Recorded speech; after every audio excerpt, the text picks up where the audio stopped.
Hey guys, welcome back to the channel. This is story about what if Naruto used a forbidden jutsu in a desperate gamble to change the future. Part 1. Before I start, please do support for more amazing content and comments for part 2. Do consider to subscribe my channel and share my video to your friends and check out the description as well. Let's start the video. Sakura continued to heal Naruto as best as she could, but she knew that there was no way that Naruto would have enough energy to block the next attack. She watched in sickening fascination as the 10-tail made an even larger tailed beast ball, the ball covering the sky above them as the ninjas of the allied shinobi forces were scrambling around to carry out Shikamaru's final plan. Sakura had to admit that the plan was quite ingenious, fighting the quality of the tailed beast ball with quantity by creating thousands of Doton wall barriers in order to slow down the blast.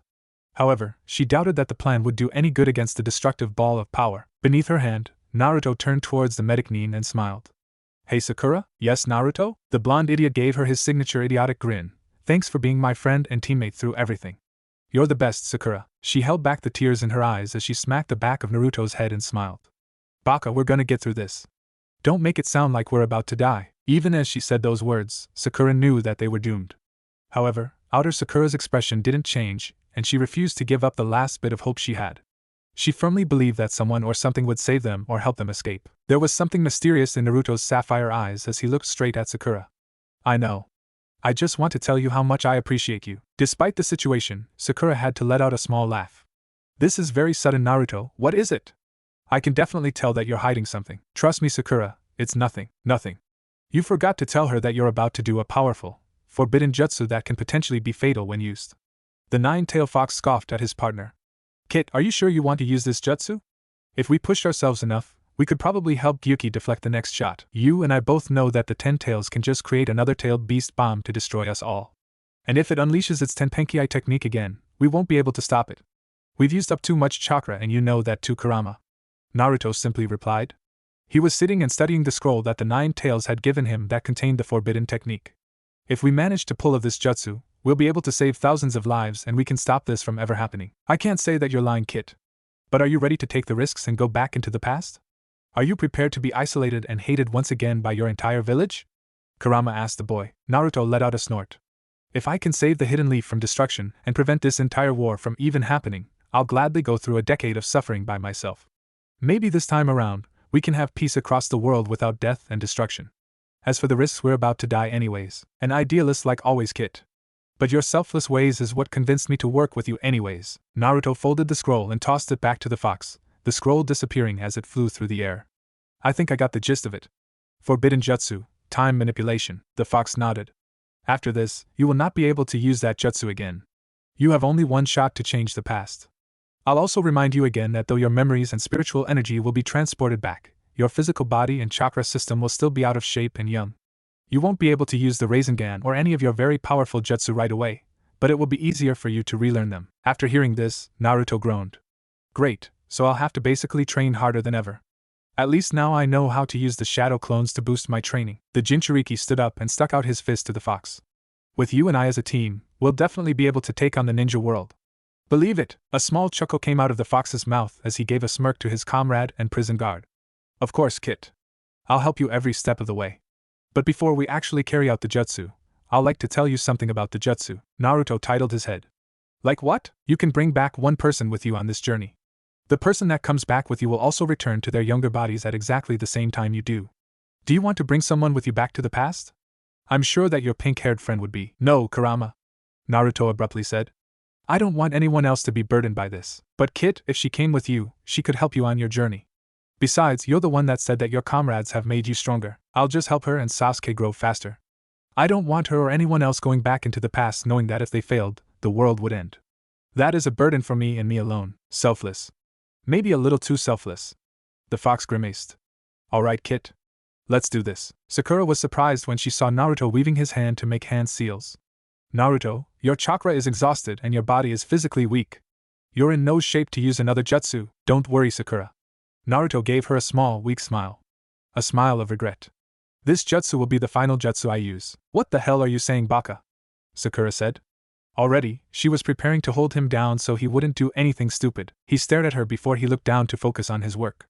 "It's a secret jutsu that'll set everything right." She was tempted to stop him as he continued, but couldn't find herself the will to stop him. Something in his voice told her that he wasn't going to do anything stupid, which was a surprise since he always did something stupid. There was a moment of silence between them as Naruto continued to make the hand seals and Sakura continued to heal him with the remainder of her chakra. However, that moment was shattered as Sakura looked up and saw that the tailed beast ball was released towards them. Sakura prayed in the back of her mind that the kami would spare her and her friends, but her prayers went unanswered as the ball came closer and closer to them. Thousands of walls were erected to slow down the ball, but Sakura could see that the walls were being shattered faster than they were being made. She reached out to her teammate and friend and placed her hand on his shoulder. Sakura-chan, I need you to back up for a moment. I need to do something. Naruto muttered. Nodding, Sakura stepped back away from her teammate. It was at this moment that Naruto completed his hand seals and slammed his fist into the ground. Forbidden Jutsu, Time Manipulation. The spot where Naruto had smashed his fist into began to crack and lines began to shoot out from the crack. The lines surrounded Naruto and Sakura, forming a star shape around the two ninjas. The wind began to whirl and make shrieking noises as the lines began to glow. Time manipulation? Is this some sort of time travel jutsu? Sakura shouted over the powerful winds. The other ninjas were too distracted on building Doton wall barriers to notice that Naruto was doing something strange. Naruto gave his trademark thumbs up to his teammate. Yep. Don't worry about me, Sakura.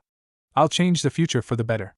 I'll make sure that everyone is safe and that this never happens. If she could have punched the blonde, she would have. But the winds were slowly pushing her away from him. Baka. Idiot. If you're going to go to the past, at least take me with you. I can't let you, Sakura. I can't let you carry the weight of the world on your shoulders. This is something I need to carry by myself. And if I go into the past, you won't even remember this anyways. Sakura couldn't believe what she had just heard and hoped that she heard him wrong due to the winds. Looking at his facial expression told the entire story, but even then she couldn't allow this to happen. We're a team. Even if Naruto doesn't want me to go, I'm going with him. Besides, who else would look after that idiot? Using the last of her strength, she pushed against the wind and walked towards her teammate. In front of her, she could see the tailed beast ball coming closer and closer as the bee was unable to deflect the ball away from the allied forces. Gritting her teeth, she hurled herself towards Naruto and grabbed him by the shoulder at the last second. The entire world was suddenly lit up by the tailed beast ball, and the two teammates closed their eyes from the flash. When they opened their eyes, they weren't dead, but in a different place. Naruto Uzumaki woke up to the sun glaring down onto his face. Immediately, he sat straight up and looked out his window. Instead of a Konoha being reconstructed, the Konoha in front of him was completely intact. At the sight of this, Naruto opened his window and let out a loud yell of joy, prompting some neighbors and civilians on the streets to glare at him. To double-check, Naruto ran to his closet and checked his physical appearance on the mirror. He was at least half a foot shorter and looked physically weaker than before. Looks like we've succeeded, Kurama, Naruto said to the fox. We're back in the past. You'll need to figure out just what time period you're in currently. For all you know, Sasuke could have already left, and you're about to leave on your training trip with that old pervert. A small smile crept onto Naruto's face. Ero-sanin. He's still alive. And this time, he'll stay alive. I don't know for sure, but I guess I'll head down to the academy first and go on from there. He opened his refrigerator in order to eat some breakfast, and was met with a rotten smell. Pinching his nose, he pulled out the only thing in the refrigerator other than some bread. Sour milk. Why does this seem so familiar? Naruto slammed his fist into his palm in realization. Right. The day that I became part of Team 7. I had that stupid expired milk and bread for breakfast since that was all that was left in the refrigerator. Funny how you managed to figure out what day is today just by that. You could have just looked at the calendar and checked the date. Kurama mused. Thanks for telling me now, Kurama. Naruto grumbled. Shaking his head, Naruto threw out the milk and chewed on some of the bread. I really need to shop for better food to fill up my refrigerator. Last thing I want is diarrhea again. Sakura, wake up and eat your breakfast. You're gonna be late on your first day. Sakura Haruno rubbed her eyes and yawned. She looked around and froze once realized that she was in her room, in her own bed, which should have been impossible because her house and her room were blown up when Pain attacked the Hidden Leaf Village. Unless I'm back in the past, Sakura said to herself. So the idiot did send us back into the past, or at least tried to send himself into the past. I grabbed him hoping that I would be sent back also. She recalled the last few moments before the blinding light and clenched her fist. That idiot! Trying to come back into the past by himself, and doing everything himself. I'm going to punch that baka the next time I see him. After throwing off her covers and jumping off the bed, she walked into the bathroom to wash up. In doing so, she came face to face with a much younger version of herself in the mirror. Yep, definitely in the past. Sakura washed up quickly and made her way downstairs, nearly running into her mother in the kitchen. Sakura, I know you're excited for your first day as a ninja, but you should be careful a bit. Mabuki Haruno scolded her daughter. You almost made me drop the miso soup. Sorry, Mom. The young Sakura sheepishly replied. But first day as a ninja? Mabuki rolled her eyes at her daughter. Your first day as a genin. You were all excited about it yesterday, telling me how you passed that entrance exam. You were also gushing on and on about that Uchiha boy and how you're confident you'll be teamed with him and win him over. Hearing those words made Sakura turn tomato red. God, my younger self was such a fangirl. Do you know when I have to get to the academy by? Her mother glanced at the clock. Around 15 minutes, Sakura rushed to the dining table and shoveled food into her mouth with only one thought running through her head. That idiot is going to have a hole in his head after I'm done with him. Not knowing that Sakura was also in the past with him, Naruto walked into the classroom carefree and lighthearted. After finding out that he woke up a little early, Naruto decided to change up his uniform a bit to look less colorful. His new outfit consisted of a black jacket with some orange on the sleeves with black shorts, similar to what Sasuke had worn during the Chunin exams. He also had the Uzumaki symbol on the back of his jacket. He earned a few stares due to his new clothes, but Naruto didn't mind as he strolled down the aisle to take a seat. He took a seat right next to Sasuke, grinning at the raven-haired boy. The last Uchiha only stared at him strangely and turned away to look outside the window as usual. Naruto silently thought into his mind. Look! He's a kid now, you're also 12, so you're also a kid. Kurama snorted in Naruto's mind. Right, but I have the memories and experience of a 17-year-old. Naruto shot back. Now I need to think of a way to prevent him from leaving the village and getting the Avenger mode out of his head. Naruto, the blonde ninja turned towards the voice to see his favorite, and only, pink-haired ninja. Though he was full aware that she didn't think too highly of him until after the Land of Waves mission. Oh hey Sakura-chan. I'll move aside since you probably want to sit next to Sasu. His words were cut short as the pink-haired girl punched him squarely in the face. Shinaro, all the other genins watched in awe as a yellow and black blur shot out of the classroom, broke through the window, and landed at the front of the academy's entrance. Sakura still had steam rising from her hands as she stared at her handiwork. Okay, maybe I went a little too overboard. She looked around and when she realized that everyone was staring at her, she took a seat next to Sasuke and kept her head down. Though, she managed to make eye contact with the young Uchiha. Sasuke stared at Sakura as he picked the pieces of glass out of his hair and clothes. However, his usual gaze of annoyance to the fangirl was replaced with a slight hint of approval. Sakura thought that she would feel glad and relieved at seeing him again. However, that was all she felt. She didn't feel any love or affection towards her future to-be teammate. Only a tinge of regret and sadness. I'll make sure to work with Naruto to prevent him from leaving, but it makes me wonder why I fangirled over this silent and rude idiot for so long. Her train of thought was interrupted as Naruto limped back into class, several bruises and scratches on his legs and face. He sighed as he shifted his feet towards the back table and sat down. Wait, I'm pretty sure she didn't punch me that hard on the day we got assigned to our genin squads. Maybe you did something differently that caused this. Maybe you were sitting a little too close for Sakura's comfort, and she decided to use brute force to make you go away. Kurama suggested. Naruto nodded in agreement, but he still felt as if something was off. And he realized something was definitely off when Sakura stood up from her seat and slid into the seat next to his. This definitely didn't happen before. Sakura-chan. Are you okay? Are you feeling sick or something? It was then that Naruto realized that his future teammate had cut her hair to shoulder length and wore pants instead of her usual genin dress. What is happening, Kurama? Did coming back in time cause this much change already? Possibly, Kit. Though, I think the reason that your pink-haired friend is acting like this is because you can drop the act now, Naruto. I remember the forbidden jutsu, and I can't believe that you almost ditched me. Sakura whispered under her breath. Thank Kami that I grabbed your shoulder in time. Otherwise, I might have been left behind in the future with you coming back to the past by yourself. Naruto gulped. That explained the sudden punch out of nowhere. Why did you come back with me, Sakura, to help you, Baka? We're teammates, remember? Team 7 till the end? Sakura rolled her eyes. Did you really expect me to stay put while you went back into the past by yourself? Someone needs to look after you and clean up your mess. Sorry, Sakura, Naruto mumbled. I just thought that it would have been better if I dealt this by myself. Just forget about it.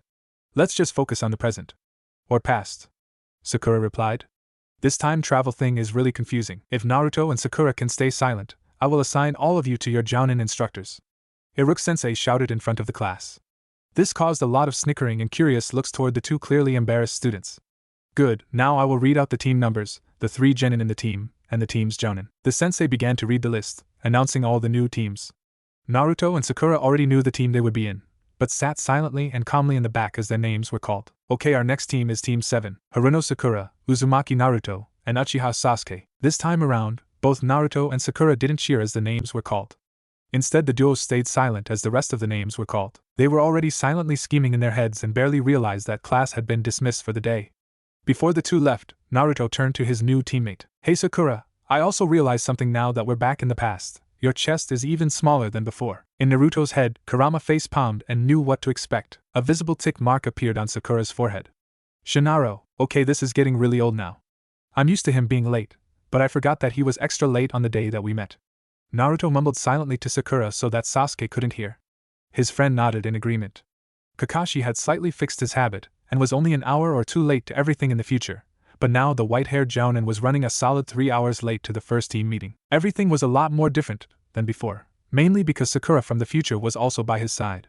The last day passed by uneventfully, with Naruto and Sakura grabbing ramen together, and thinking of ways to prevent the calamities of the future while not changing everything too much so their knowledge of the future wouldn't be useless. Naruto wanted to head out immediately and battle future Akatsuki members, only to be immediately smacked by Sakura for his brashness. Sakura also wanted to change things, but knew that any rash attempts to change history could have large consequences, such as killing Gato or assassinating Kisame. Besides, she reasoned with the blonde, their powers were nowhere near their peak levels. For now, all they could do was to train and make small, positive changes. Naruto looked at the clock on the wall and sighed. Well, since our sensei is late, I'll just go set up a prank for him. The third member of Team 7, Sasuke Uchiha, only gave out a small HN as the blonde ninja stood up and gathered up some supplies within the classroom. Sakura eagerly joined him, as she didn't join Naruto the last time he did this prank due to Sasuke's disapproving glare. She only gave a small glance at the Uchiha and snorted. Who cares what he thinks? I'm not an obsessed fangirl anymore. Instead of a simple blackboard eraser dropping from the sliding door, Naruto and Sakura constructed a very complicated prank that consisted of several different stages. Once the two agreed on the plan, they set out to work, with Naruto sending several clones to collect some supplies needed for the operation. Unknowingly to the duo, Sasuke watched the two work with great interest, as he found the two working together so casually to be quite odd. Just up until yesterday, Sakura was fawning over me and stalking me while she pounded Naruto and called him useless. Now, it seems like they're suddenly best friends. Sasuke thought as he saw Naruto grab a wooden mallet from his clone. The Uchiha let out a HN as he continued to watch his teammates. Maybe if this continues, Sakura won't bother me anymore and Dobe will stay out of my way. After all, they're just people standing in the way of my final goal. Finished. Naruto let out a whoop. Now that dumb Jounin sensei will be punished for being late. Sakura let out a small laugh and gave Naruto a high five. Sasuke merely sat still with his hands still crossed in front of him. Even with the new additions to the prank, there's no way a Jounin would fall for a stupid booby trap like that. Naruto gave the raven-haired boy a grin. Wanna make a bet, Sasuke team? I bet you a bowl of ramen that our sensei will walk right into our booby trap. The Uchiha prodigy only glared at him, his body posture remaining completely the same. Within minutes, the doors of the classroom slid open to reveal the silver-haired Jounin of Team 7. Kakashi had already seen the blackboard eraser, but decided to walk into it to give his little pupils a little satisfaction before he worked them to the bone. He opened the door and was immediately hit by the blackboard eraser, which was filled with ink instead of chalk powder. Blinded by the ink dripping into his right eye, he stepped backwards, only to be struck by a large wooden mallet to the back of his head. As he stumbled forward, he tripped on a tripe wire set up right in front of the door and fell right into a small pit of flour while a bucket of water slammed into his head at the same time. Realizing that this was not a simple blackboard eraser prank, Kakashi slowly rose up with the bucket still on his head, only to have someone slam two cymbals that vibrated the bucket and caused a ringing sensation to echo throughout his head. After several minutes of a violent headache, Kakashi calmly took off the bucket on his head and looked at his uniform. His usually clean uniform was now stained with ink and covered in wet flour. His hair was a mess and his mask felt very uncomfortable with all the flour and ink inside. The leader of Team 7 coughed and looked at the 3 genin assigned to his team. He knew that Naruto would possibly pull a prank, but a prank on this scale was something he didn't anticipate. And looking closely at the pink-haired girl, he could also see that she helped him with the prank due to some flour marks on her hand. Only the Uchiha looked and seemed innocent, and even he was staring at his instructor with a look of amusement. How can I say this? Kakashi said as he dusted himself off and rubbed his chin. My first impression is I don't like you guys. You guys are bullies. Only Sasuke looked slightly troubled and annoyed. Naruto and Sakura were both grinning. Yep, the two idiots that set this prank. Kakashi thought. Now meet up on the roof. We're gonna do introductions. Kakashi disappeared in a cloud of smoke. Kage Bunshin no Jutsu. If I'm right, then Kakashi should be feeling the burn about now, Naruto said with a smile still on his face. Right on time, there was a small yelp above them. Come on. I don't think the sensei will be in a good mood, so we should hurry. Up on the roof, Kakashi was already rubbing his head, thankful that he had sent a clone down instead of meeting the genin himself. I'm in for a rough time ahead. Well then, Kakashi said cheerfully, though there was a hint of danger in his voice. Let's begin with introducing ourselves to each other. Naruto raised his hand. What do you want us to say? Excellent question. I just want to know some of the basics. Your likes, your dislikes, your dreams for the future, and stuff like that. Kakashi answered. The blonde-haired teen nodded. Then you go ahead first, sensei. You're the leader. Kakashi tilted his head for a moment. Oh, me? I'm Hatake Kakashi. I have no desire to tell you my likes and dislikes, though I do dislike brats that bully their sensei on the first day. His words were pointed directly at Sakura and Naruto. Dreams for the future? As for hobbies, I have lots of hobbies. Even though Naruto and Sakura knew exactly what Kakashi would say, they still shook their head as Sasuke joined in on the display of disappointment with a scowl. So basically, all we know about him is his name. Now it's your turn, let's start from the right. Blonde, go first. Kakashi waved his hand for them to start. Naruto adjusted his hatayate and spoke. My name is Uzumaki Naruto. What I like is eating ramen, training, and eating ramen. What I dislike is someone who turns their back on their friends and betrays their comrades.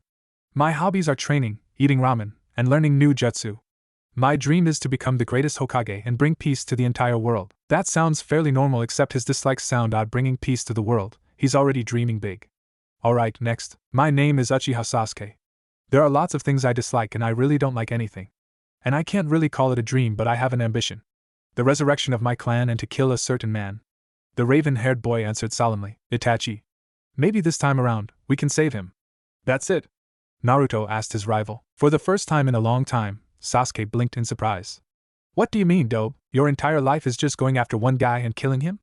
That resurrecting my clan thing sounded pretty cool, but your only other goal is to kill someone?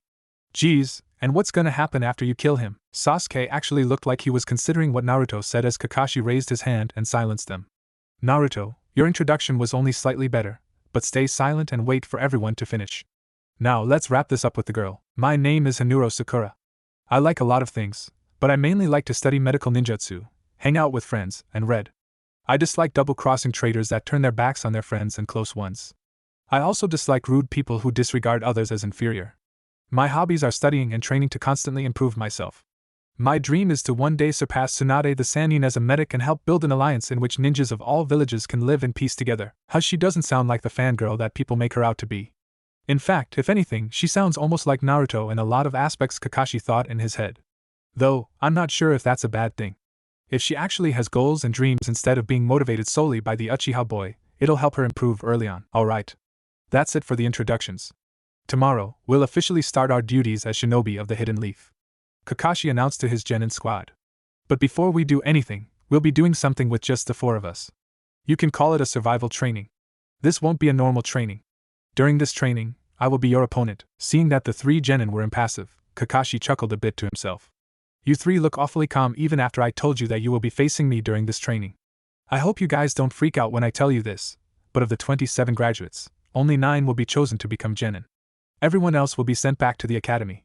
So basically, your chance of failure stands at a solid 66% as of now. Even after he said this, he received no response from his students. His eyes wandered to Naruto, who looked very relaxed and gave only a slight glance towards Sasuke, then towards Sakura, who was punching the ground softly, causing small fissures to appear, and lastly towards Sasuke, who was still in his own world of thinking and was sitting with his hands crossed with indifference all over his face. So I guess you guys aren't freaking out. I'll have to admit that you're the first team to not freak out after hearing that. Anyways, tomorrow you have to show your real skills on the training ground.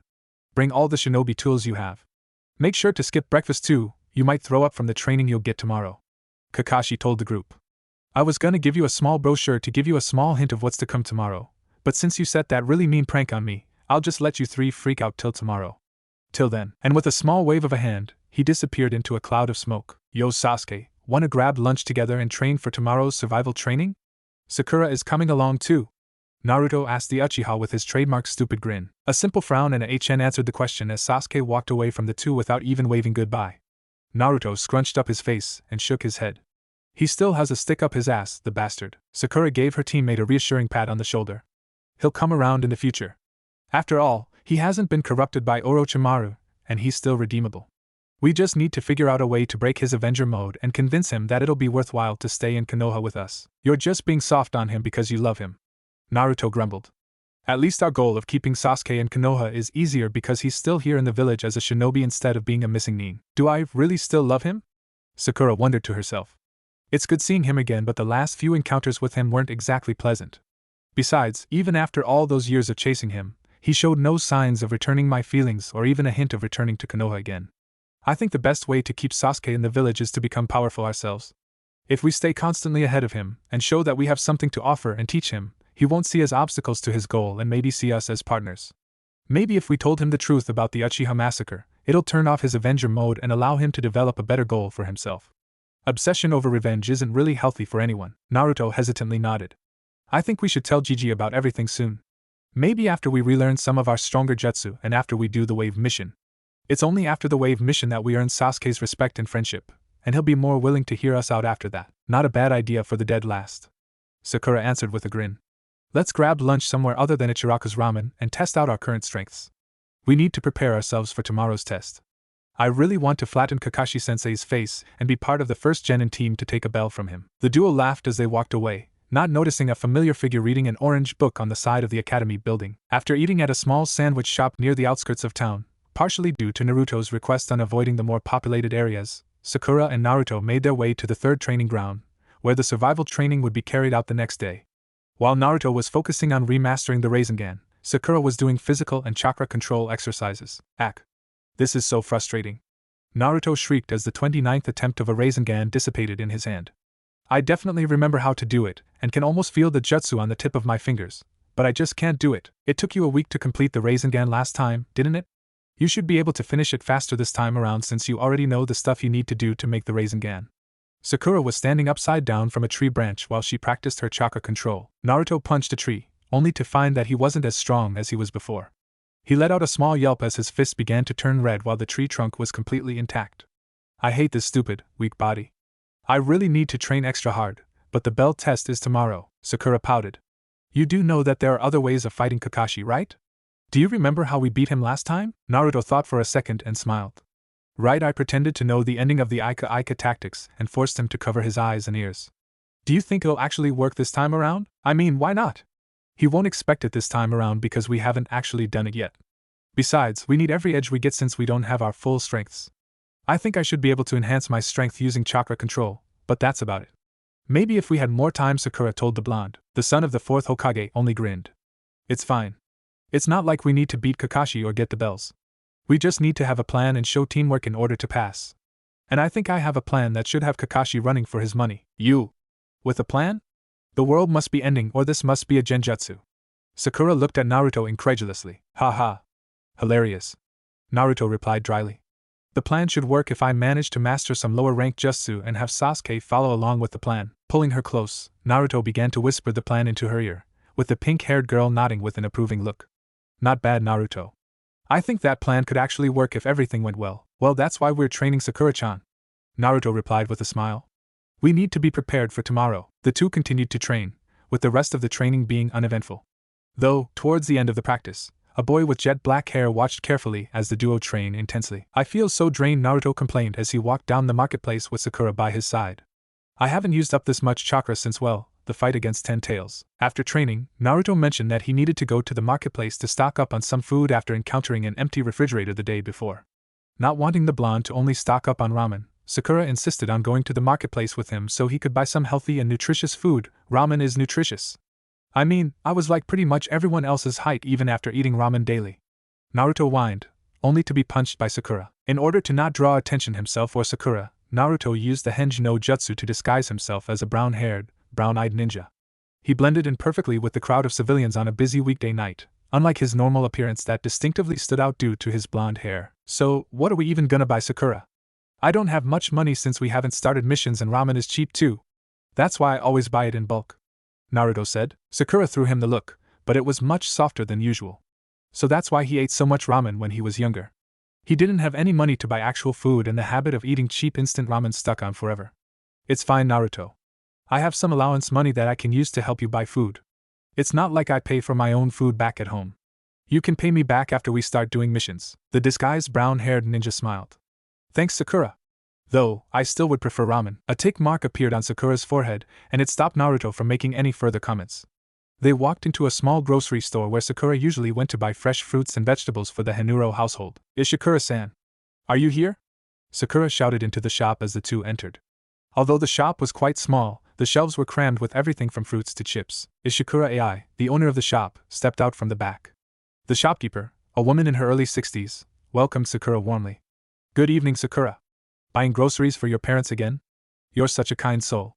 How can I help you? Actually, I came here to help my friend buy his groceries. He's been living off of cup ramen and I want to buy some healthy food for once. Sakura answered with a bow. The woman turned to Naruto and smiled.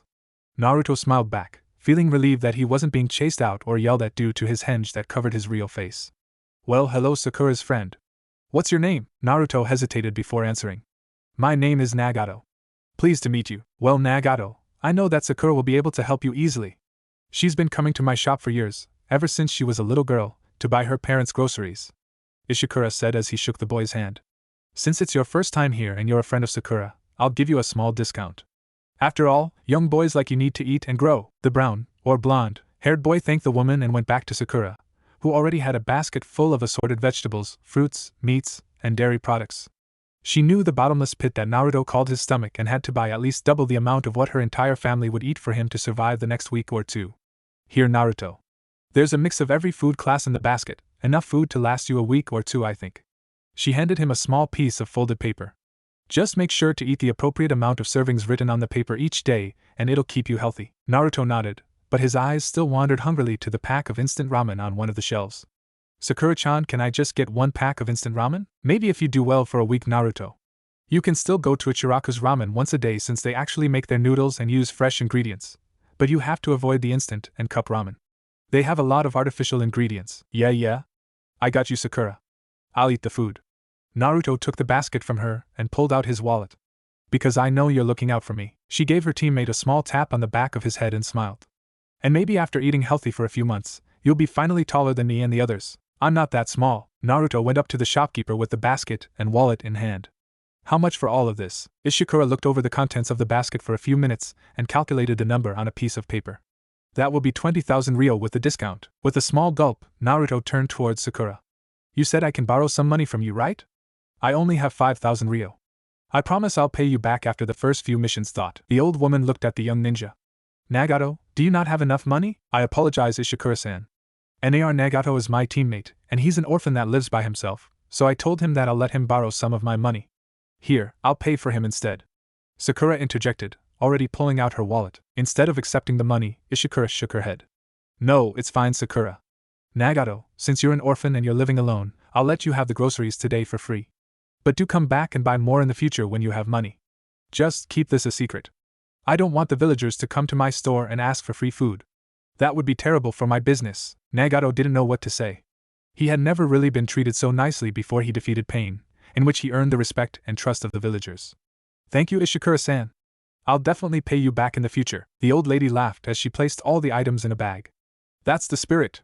Now run along, you two, and have fun on your date. We're not on a date. Both Naruto and Sakura answered in unison, with their cheeks tinged pink. After leaving the shop, Naruto grabbed the bag and ran off. He still had a slight tinge of pink on his cheek. Bye, Sakura. Thanks for everything today. I'll see you tomorrow. Sakura watched as her teammate ran away. When she was about to walk away herself, she realized that he had dropped his wallet in his haste. Baka always making me look out for him. Naruto arrived back at his apartment and hurried inside. He shoved the food that he had bought, or received, into the refrigerator and immediately went to take a quick shower before continuing with anything else. Within a flash, Naruto washed himself and dried himself with a towel.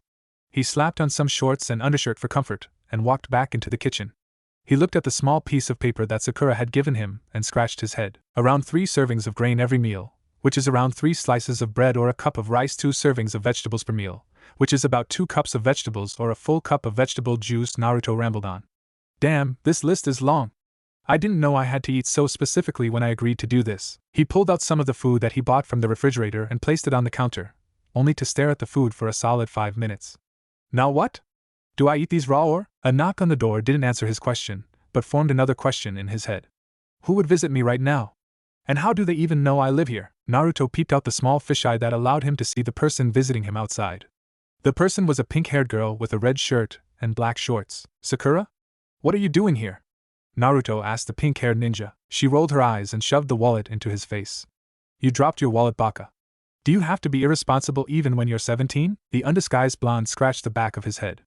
Well, no, I was just in sort of a haste after that Oba-chan said that we were on a date. I didn't want anyone else getting the wrong idea. Sakura sighed at his response. It's fine. It's not even that big of a deal. You didn't need to run away so fast. Besides, it's not like Sasuke is my boyfriend or anything. But you love Sasuke, Sakura, Naruto exclaimed. So it's not a good idea if the villagers started spreading some rumor that you're dating some brown-haired ninja dude. Honestly, Naruto? It doesn't matter. I don't care about that at all. I'll figure out what to do with Sasuke later on. For now, we're all teammates looking out for each other. Sakura replied with a shrug. I probably shouldn't tell him that I'm not really seeing Sasuke the way I used to see him. Naruto nodded, understanding what she said. Before you go, Sakura, can you show me how to make a proper meal? This is kinda new to me, I never really tried it. Sakura stared at the Uzumaki as if he was lying. You can't cook. Like anything, I can cook rice. Naruto defended himself. He often put rice in his ramen to enjoy the soup. And ramen, that's it. You, a possibly S-rank ninja, can't even cook something as simple as eggs or meat? Seeing her teammate from the future shake his head made her face palm. Guess you can't be good at everything. Fine, I'm sure my mom won't mind. You can come over to my house for dinner and learn how to cook some basics by helping her cook. Sakura announced to her teammate. I'm a decent cook, but my mom would probably teach him better.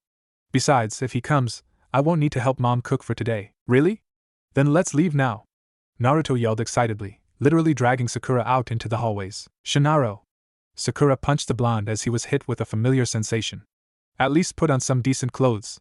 You're literally in your pajamas right now. Wow, so this is your house. It's pretty nice actually. Naruto stared at the comfortable size house in front of him. He had his black jacket and black shorts on, and also carried a small notebook and a pencil. I never visited your house before, even before Pain blew up the village. Inviting you for dinner was the last thing that crossed my mind with all the things that were going down at the time. Sakura shrugged. My dad is a pretty rich merchant, so we have some money. He's off in the land of the wind for some business, so it's only me and my mom in the house right now. He nodded as the duo stepped inside. Mom, I'm home. I brought a friend with me too. Mabuki Hanuro peeked out the opening into the kitchen. Oh. It's a boy. She scurried over to Naruto to shake his hand. You must be Sasuke Uchiha that Sakura always talk about. I'm Mabuki, pleased to meet you. Before Naruto could say anything, Sakura stepped in. Mom, this guy isn't Sasuke. He's one of my teammates. His name is Naruto. Naruto Uzumaki. The friendliness in Mabuki's eyes didn't die as she patted the boy's head. Even so, he's pretty cute. Are you going after multiple guys at once now, Sakura? Sakura looked flustered. Mom, I brought Naruto over so he can learn to cook and eat dinner with us. He's not my boyfriend or anything. Ah, I see. A hint of disappointment flashed in Mabuki's eyes. Well then, Naruto. What would you like to learn? She guided Naruto to the kitchen while Sakura went upstairs to her room. Why has everyone assumed that I'm dating Naruto for the past 2 days? Dunno, because you two suddenly became super friendly with each other out of nowhere? Someone in her head answered. I mean, it's not unreasonable. You've been acting close with him all the time. Sakura froze for a moment. Inner Sakura? Why are you back? That's my question to you. I don't exist unless you will me to. I haven't heard your voice in forever and I didn't hear your voice when I came back. Why are you appearing back in my life right now? Like I said, I don't know. Maybe it's because of the time travel. Maybe it's because you have issues to settle. The only daughter of the Hanuro family groaned. Great, I already have a lot of things running through my head. You don't need to in my head also. I'm your inner self that you refuse to reveal. Maybe in the future, I'll disappear like last time. Maybe. She read a book on medical ninjutsu, testing out some of the exercises described in the book and pushing her abilities further. Her studying session came to an end in 10 minutes when her mother shouted at her, Sakura! Come down! We're having dinner! As she made her way downstairs, Sakura noticed that the smell coming from the kitchen actually smelled good. She expected that with Naruto helping her mother make the food, dinner would be mediocre at best. Yet the dinner, consisting some salad, fried rice, and some sliced chicken teriyaki, actually seemed pretty good. She sat down next to Naruto and began eating, impressed with the fact that the cooking tasted better than usual. Your friend Naruto is a natural cook, her mother said with a smile. He's very good with the knife and he's very good at memorizing ingredients. His shadow clones were very helpful and managed to help me finish dinner within minutes. So is that why dinner was finished in 10 minutes? Sakura asked. That's not fair, that's basically cheating. Naruto shrugged as he shoved some chicken and salad in his mouth. Maybe you should learn to cook from me one day. That's a horrifying thought, Sakura shuddered. No thanks. Just eat your food and stop talking, Naruto. You're going to make a mess. MFBPHH, Naruto said with his mouth full. Sakura knew that he was just doing that to irritate her, but she couldn't punch the idiot in front of her own mother. So she lifted her foot and stomped on his foot. Food nearly shot out of Naruto's mouth as he stumbled forward from pain. Mabuki seemed unaware of what her daughter had done to Naruto. Naruto! Are you alright? Seeing the smirk on Sakura's face and her fist clamped shut, Naruto quickly nodded. I'm fine. I just chocked on some of the chicken. The meal was quick and short, with Naruto being bombarded by a few personal questions that Naruto answered without revealing anything of importance, a skill he learned from Kakashi. After several minutes of chit-chat, Naruto rose to leave. Thank you for the food and the hospitality, Hanuro-san. You're being too formal, Naruto-kun. Just call me Mabuki-san. Sakura's mother smiled. Do come visit often and help me cook. Maybe Sakura can actually learn a thing or two from you. Naruto grinned and waved to Sakura, who waved back with a smile on her face. When the doors closed, Naruto brought out a piece of paper with some instructions written on it and ran back to his home. He was going to wake up and test something out tomorrow. Where is Naruto? Sakura was pacing around in a circle while Sasuke was leaning against a tree. It's almost time for Kakashi to come. Sasuke's position did not change as he gazed out into the distance. Sakura sighed. He's still some wannabe emo. A lot better than that bloodthirsty blockhead in the future, though. We'll make sure that he doesn't kill his brother and betray his village. There was a rustling noise from one of the trees as Naruto jumped out of a tree suddenly and landed in front of his other teammates. Yash! Sorry I'm late, but I already predicted that Kakashi-sensei would be late because of yesterday. In the meantime, I was making you guys breakfast to prepare ourselves for the training. Sakura looked puzzled. Breakfast? Yep. Made some bento boxes with rice, some eggs mixed with some vegetables, and some fish cake with sauce. One for each one of us. Naruto announced. Here, try some. She took one of the bento boxes and opened it. She was surprised to find that Naruto had actually managed to cook everything right and began to munch on the food, shooting a nodding thumbs up to Naruto. These are really good, Naruto. Thanks. Only took me like 2 hours of testing and trial. Naruto replied with a laugh. He handed a box to Sasuke. Yo team. You should try some too. Didn't you listen to the sensei yesterday, Dobe? Sasuke answered monotony. He said not to eat breakfast. Naruto scoffed. Yeah, but he's gonna probably put us through some tough training and I would rather suffer through hell with a full belly than an empty stomach. So eat up. Before the sensei comes. Sasuke looked at the box and took it out of Naruto's hands. He opened the box and dug into the food, seemingly enjoying the breakfast. After the three had finished, Naruto carefully stacked the bento boxes back into his backpack and laid back. And now, we wait. Hey guys, good morning. Kakashi waved to his pupils. All three of them glared at him. You're late by 4 hours, sensei. It's 10 a.m. right now. He merely shrugged. I got lost on the road of life, what can I say? Kakashi led them all to an open field with 4 stumps at the edges of the field. He placed an alarm clock on one of the stumps and motioned for them to place their backpacks near the other stumps. The clock is set for noon. Here are 2 bells. Kakashi said as he pulled 2 small silver bells from his pouch. Your task is to take these from me before the time's up. And the person who doesn't take a bell fails. So at least one of you here will be sent back to the academy. The silver-haired jounin continued.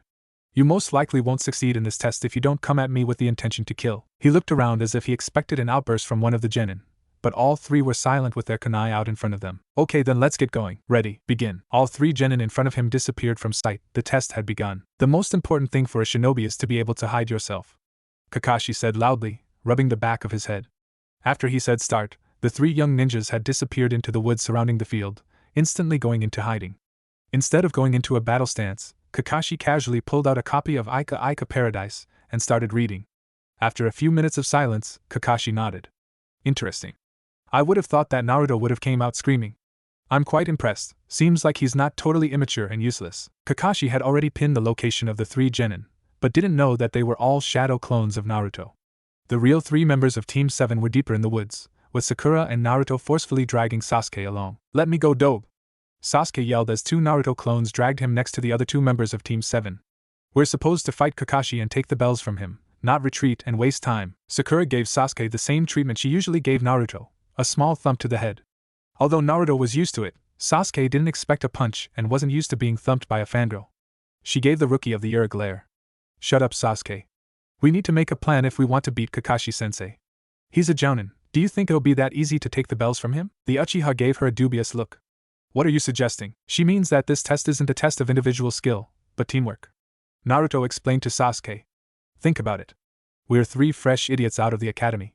Do you really think that he'll expect us to beat him? Honestly, if he really tried, he could probably kill all 3 of us with ease. Reflecting on those words, Sasuke grimly nodded. Since when did you start making so much sense, Dobe? I'll prove today that I'm not a dead last anymore, team. Naruto growled. Now is not exactly the time to fight you two. Sakura rotated her wrist, thrusting out her hand menacingly. Naruto and I have already made a plan to fight Kakashi, but we need to know what your skills are. Sasuke's brows arched in curiosity as he stared at the blonde ninja and the pink-haired ninja. So the dead last and the fangirl made a plan?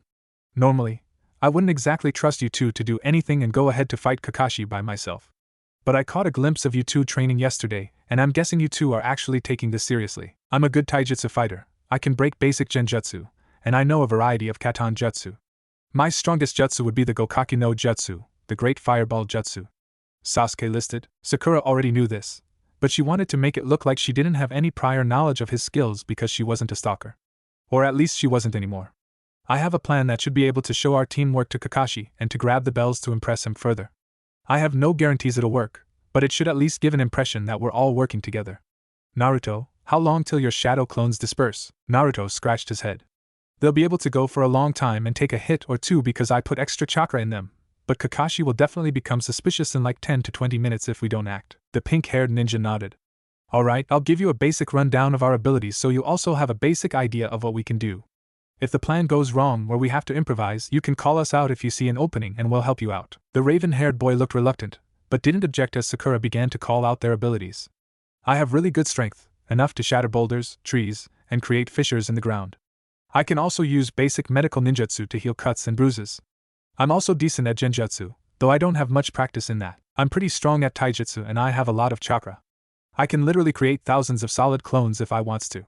I can also use a couple of futon jutsu. Naruto listed after Sakura. Sasuke was slightly impressed at the two. The fangirl could apparently use medical ninjutsu, a very difficult field to master, and the class idiot apparently was a wind user and had a large storage of chakra. Now that we explained everything, here's the brief rundown of the plan. So, you finally decide to show yourself? Kakashi said without looking up from his book. I was impressed that you stayed hidden for so long, but I should have known that you would come out by yourself. Naruto gave his trademark grin to the sensei. I might not be powerful like you, sensei, but I have plenty of tricks up my sleeve. I'll make sure to defeat you and take those bells. The silver-haired ninja shook his head. Go ahead, Naruto. I'll let you attack me first. Will do, sensei. Naruto yelled as he rushed forward with his arms swinging wildly.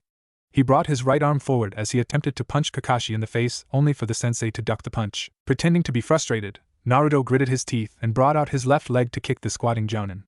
Despite his rather decent speed, the jounin easily dodged the kick and ended up behind the blonde. A shinobi isn't supposed to get caught from behind, Baka, Kakashi said with a smile under his mask.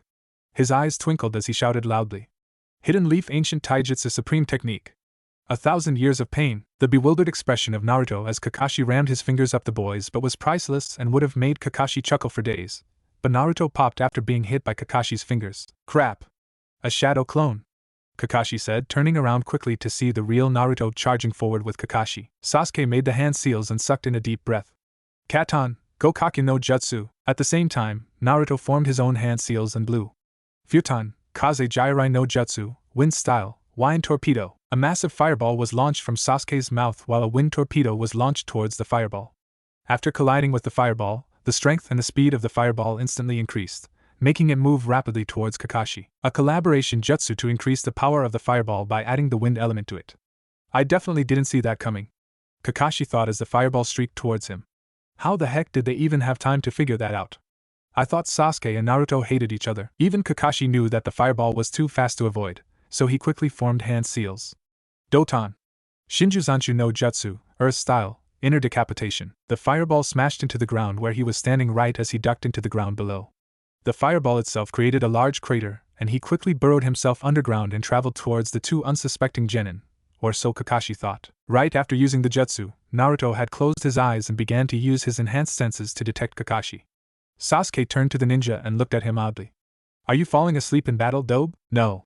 Kakashi-sensei is a jounin. He most likely avoided that attack, even though the collaboration jutsu was extremely fast and powerful. I'm sensing him right now and trying to find where he is so we don't get ambushed, Naruto replied. Kurama, I'm gonna need your help on this. You got it, Kit? Kurama replied. I'll give you just a hint of my chakra to enhance your senses for the time being. After a few seconds, Naruto opened his eyes and yelled towards the forest. Now Sakura, Shinaro. A pink blur emerged from the forest. Sakura focused her chakra into her right hand and quickly released the chakra that was collected into her fist onto the ground.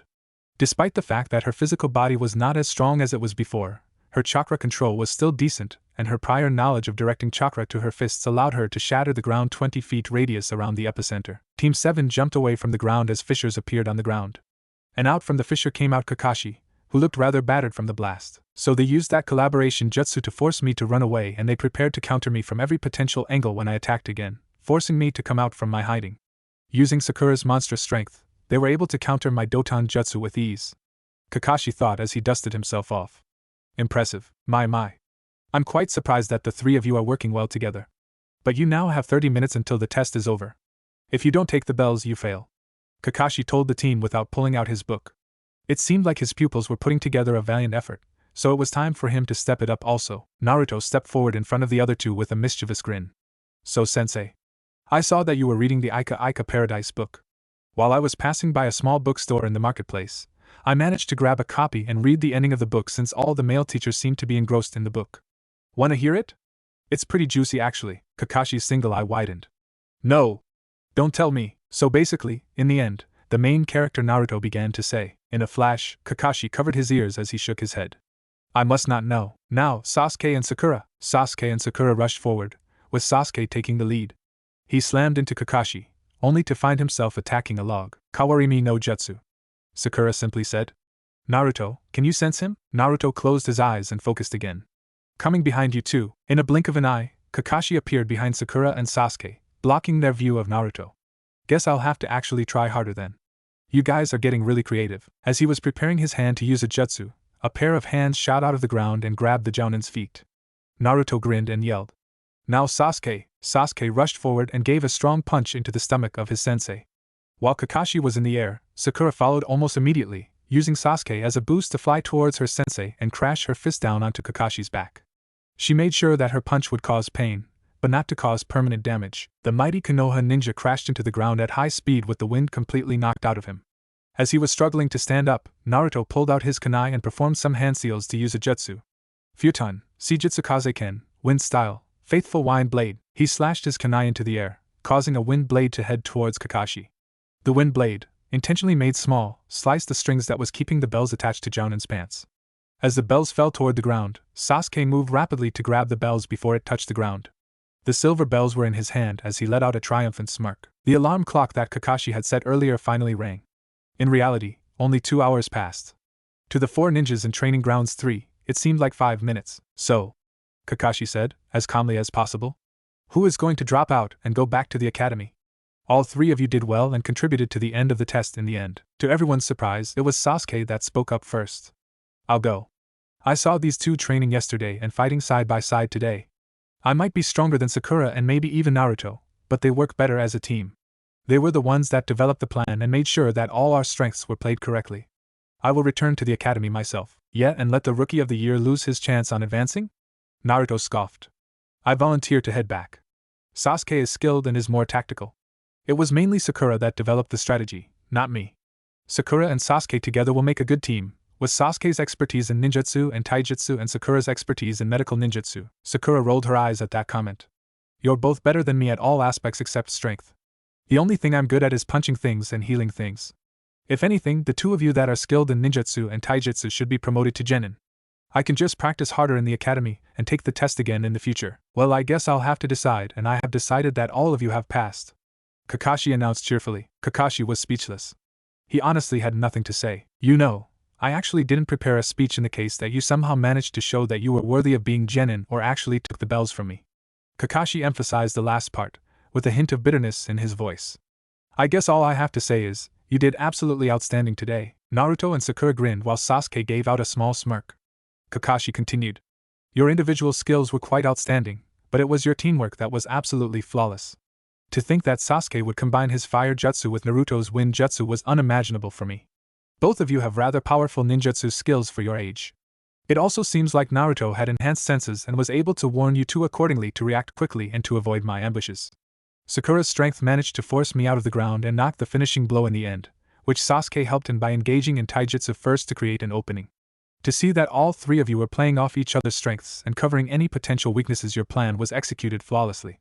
I do have to give you credit, Naruto. Your distraction using the Ika Paradise as bait worked quite well and I reacted without even thinking. Perhaps if we take the test next time, I won't hold back as much and will only read books that I've already finished during the test. It's really funny, because you 3 were supposed to be the most dysfunctional group in all of history. The loud dead last, the fangirl that's obsessed with the self-centered emo, and the self-centered emo. Yet you three defied all expectations and became the first group ever to pass my test, and only the second group to ever actually take the bells. This test has actually been passed down from the third Hokage himself. One of his student was my team leader, who did the test on me. Now, I passed this test down to you three, who were in the first team that passed. Naruto asked, already knowing the answer but wanting to give Sasuke further motivation. Kakashi adjusted his mask a bit. The legendary Sannin, Jiraiya, Tsunade, and Orochimaru. Sasuke's eyes widened at this, but made no comment. Naruto and Sakura merely nodded. So I guess we're that good? Naruto casually said, his hands behind his head. I won't say anything, but I can already see Tsunade and Sakura. I can see why Sakura sees her as a role model. Other than that, I can't say. From now on, what you do will change your destiny as a ninja. But before I let you all go, I want you all to remember one thing. Kakashi said. A ninja must see underneath the underneath. Those who break the rules and codes of the ninja world are called trash. But you know what? Those who don't care of their comrades are lower than trash. You three showed excellent teamwork today and showed that each of you cared for your comrade. Keep your bond strong and never abandon your comrades. All three nodded, as even Sasuke gave a small nod to their sensei. Good. Now let's head back. Now I have these boxed lunches for you, but I don't think that's exactly enough to show your excellence in passing. So I'll buy lunch just this one time. Kakashi waved for his team to follow him as they collected their things and headed out.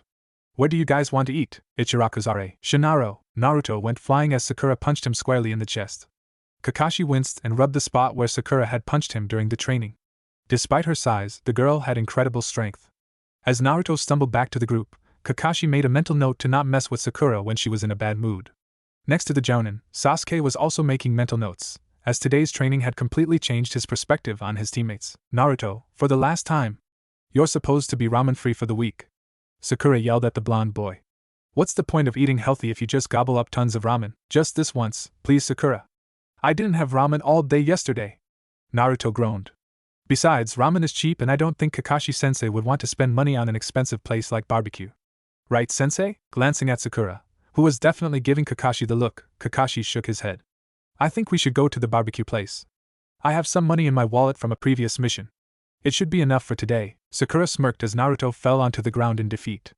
I'll treat you to Ichiraku's ramen next week, Naruto. Cheer up. If we weren't friends, Sakura, I probably would have beaten you up and forced you to eat ramen every day for every meal for a month. Naruto grumbled. Did you say something? Sakura asked, towering over the boy. Naruto quickly got up. And no. I'm fine, Sakura. I'll go to the barbecue shop, don't worry. Sasuke watched this in silence, only give out a small HN as he found the fact that Sakura was easily putting Naruto in line. Naruto is definitely strong, but he still can't fight back against a girl. If I haven't checked their school records and asked the teachers about the two, I would have assumed that they have been friends for years. Kakashi thought as they headed back towards town. Yet I know that Sakura hated Naruto and never talked to him before Team 7 together. Could the conversation on the academy roof been real? The third Hokage and Iruka were in the Hokage's office, awaiting the result of Team 7's exam. It was a tradition for the Jounin sensei to report if the team had passed or failed to the Hokage after the test, and Iruka had insisted on waiting for the results of the team that Naruto was in. Hiruzen Sarutobi, god of shinobi, smoked his pipe as Kakashi entered his office. So Kakashi, how was the exam for Team 7? Did you fail them like all the other teams you had in the past? The Cyclops rubbed his chin as he answered. Well, how do I put this Team 7 passed with flying colors?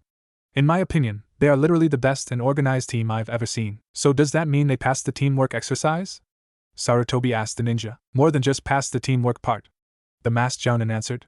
They managed to actually take the bells away from me. Sarutobi stared long and hard at the powerful Leaf Jounin. You're joking. No, I'm not. Of course, I didn't use my Sharingan because they were only genin, but they managed to work together to defeat me. Kakashi shrugged. They utilized their strengths very well and took me by surprise. That is not something I would have ever expected. Sarutobi replied after a moment of silence. I expected them to work together in the end to pass, but to defeat you and grab the bells? I didn't think that was possible for that team. Kakashi nodded. It seems like they came up with a plan in the forest while I was distracted by reading my book. They supported each other and pushed each other forward using their strengths. For example, Sasuke combined his fireball jutsu with Naruto's wind jutsu to boost the speed and power of the fireball. Later on, Sasuke would attack me to create an opening for Sakura to use her immense strength to knock me to the ground. It's as if they were predicting what I was going to do and parried all my moves. He turned to Iruka, who was looking surprised as the Hokage. I was told that the members of my team were very different from each other and would not be able to work together as a team. I was also told that Naruto was a dead last and that Sakura was only book smart and completely inept in battle. I don't think the Academy judged them fairly based on what I saw today. Naruto used 2 Chunin level futon techniques today and showed leadership by calling out commands during the fight. He also seems to have enhanced sensing abilities and managed to detect me underground. Meanwhile, Sakura displayed the ability to make plans on the spot and showed incredible strength during the fight. One punch from her knocked the wind out of me and she managed to crack the ground and create fissures just by punching it. I would say that the Academy underrated the two greatly. Sasuke was good, but even he wouldn't have been able to beat me if he didn't work with his team, the Hokage slowly nodded. So in the end, they managed to defeat you. They're only the second team to actually grab the bells. It was a surprise, but a pleasant one. Kakashi smiled under the mask. I have great expectations for them in the future. Perhaps Team 7 will be the greatest rookie team, even better than the legendary Sannin. Sarutobi dismissed the two and the Chunin, and Jounin walked out of the office. The third Hokage wanted them to leave because he had 2 very special guests coming over right afterwards. Come in, you two. And I believe you should have an explanation on what happened today? Lord Third coughed. Not that I doubted your skills, Naruto. The door opened to reveal 2 grinning genin, Naruto and Sakura. They closed the doors behind them and greeted the Hokage. Naruto messed with his headband as he grinned at the old man. Gigi, I'm really glad to see you. Before I say what I need to say, can you possibly tell your ANBU guards to leave and have a silencing seal placed on the room? The leader of Konoha raised his hand. Immediately, 3 people that were guarding the Hokage disappeared out of the room while the Hokage's secretary placed a silencing seal over the room. This must be quite important, Naruto. What exactly do you have to tell me? Naruto glanced over at Sakura and the pink-haired girl nodded in reply. Sakura and I we're from the future. Oh? Sarutobi looked at the two curiously. From the future? You might not believe it, Gigi, but our minds are from 5 years into the future. I used the forbidden time manipulation jutsu only known to the tailed beasts in order to come back because my friends and I were about to die. My goal was to change the future enough to prevent the 4th Shinobi World War and save thousands of lives. Naruto explained. You see, in 5 years, Uchiha Madara will use this guy named Tobi, or Obito Uchiha, in order to start a war against the entire shinobi world. He and the Akatsuki managed to seal 7 of the 9-tailed beasts in order to create the 10 tails and declared war in order to get the last 2-tailed beasts, which happened to be in this ninja named B from the Hidden Cloud and me. We fought Obito's forces, but he managed to revive the 10 tails and destroyed our forces. Right before I was transported back, the 10 tails was using a tailed beast ball to destroy the remaining members of the allied shinobi forces. Since it was a life and death situation, Kurama agreed to teach me the jutsu and send me back. While I was using the jutsu to come back in time, Sakura jumped in and was transported with me, so now the two of us are here with all our memories from the future. Shocked from the explanation, the Hokage sat down in his chair heavily. That is quite a tale, Naruto. So you're telling me that another worldwide shinobi war will break out, that Uchiha Madara is somehow alive, that Obito, who died on a mission as Kakashi's teammate, is still alive, and that this group called the Akatsuki will go around collecting tailed beasts from Jinchuriki. It's quite hard to swallow, if you can look at it from my point of view. I don't have solid proof with me right now, Gigi. Naruto admitted. When I came back with Sakura, only my mind and my spiritual energy came back. But I can show you this. Naruto closed his eyes and reached out into the back of his mind. Kurama? I can maintain the Kurama 9 Tails chakra mode, right? You can, but only for a couple of minutes, Kit. Kurama said. Since it's a demonstration, you should be fine. Good. Then I'll borrow your chakra. Naruto thought. Almost immediately, Naruto's body began to glow. His body was suddenly covered in orange chakra and created a cloak made from pure chakra. His whiskers became black stripes on his cheeks and black lines appeared on his arms and legs. This is my 9 Tails chakra mode. Naruto explained to the Hokage, who was visibly surprised and disturbed. I can completely control the fox and communicate with him. This is one of the cloaks I can use with the 9 Tails chakra. If I wanted to, I can also make a tailed beast ball with my hands right now, but that's probably not a good idea. You can talk to the 9 Tails and control its power? Sarutobi asked, shocked at the revelation. I can control his power. Naruto answered. It's a long story, but Kurama, the 9 Tails, decided to become my comrade and friend after seeing my selfless actions during my entire life. He was the one who allowed me to use the forbidden jutsu to come back. We're equal partners. And I think I can show you one additional thing for you to be convinced. The blonde ninja focused his chakra into his right hand. The air began to swirl as Naruto felt a familiar sensation tickle his hand and fingers. Within moments, the wind began to pick up and a visible ball of wind and chakra was formed in the boy's hand. Rasengan. My dad's, who happened to be the 4th Hokage's very own jutsu. I can only do it in the 9 Tails chakra mode because my body is still trying to relearn everything. I should be able to do it normally after a day or 2 though. I can also do this. Naruto held up the Rasengan and closed his eyes. The orb in his hand began to glow again and grew out 4 large points around the central orb. Futon Raisin Shuriken. I managed to complete the jutsu that my dad failed to complete. I can do Sage Mode too, but I can't do it in while having my Nine Tails Chakra mode activated. The old man's eyes widened as he stared at the jutsu in the boy's hand. Minato, your son has completed your jutsu at such a young age. Naruto deactivated his cloak and the Raisin Shuriken and settled down to become his normal self. Listen, Gigi. I know this is hard to believe, but you need to believe us. We came back in time to prevent war and disaster. Already, we're attempting to prevent some events from playing out so Konoha as a whole becomes strong enough to defend itself from the threats later on. Such as? Sarutobi asked, now drawn in by the idea of time travel. Sasuke. In our future, Sasuke defects from the Hidden Leaf and joins Orochimaru in order to gain power to kill his brother. He eventually does kill Itachi, but he also learns from Tobi that his brother was forced to assassinate the leaders of the Uchiha clan. This drives him to destroy the Hidden Leaf, and before our final battle, I heard that he was still deciding whether saving the world or destroying the leaf was more important. Naruto said. If we can prevent him from becoming a full Avenger and teaching him to become powerful here, we might be able to prevent him from leaving Konoha and save him from his desire for vengeance. The Hokage nodded. I understand where you're coming from, Naruto. So far, you've made little changes in order to nudge Uchiha Sasuke into the right direction, but I'm assuming you're telling me all this because you need my help? This time, it was Sakura that started to talk. Hokage-sama, we definitely need your help.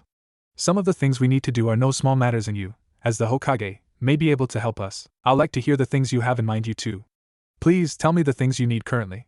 Sarutobi motioned for them to continue. First off is about Sasuke. Sakura told the leader of the village. I think he should know the truth and the whole truth. That his brother was ordered by the Leaf Village to assassinate the coup leaders and that Uchiha Madara killed the rest of the village in cold blood. Sarutobi remained calm, but the request was a large one. Isn't it possible that Sasuke will want to avenge his brother and betray Konoha earlier? No, because if we tell him of the truth, he'll want to ask his brother himself about the massacre and the truth behind it. Also, by telling him about Uchiha Madara early on, we'll be able to at least mentally and physically prepare Sasuke for the possible fight ahead. It would be a good idea to have him beside us when we do fight him in the end. Sakura answered.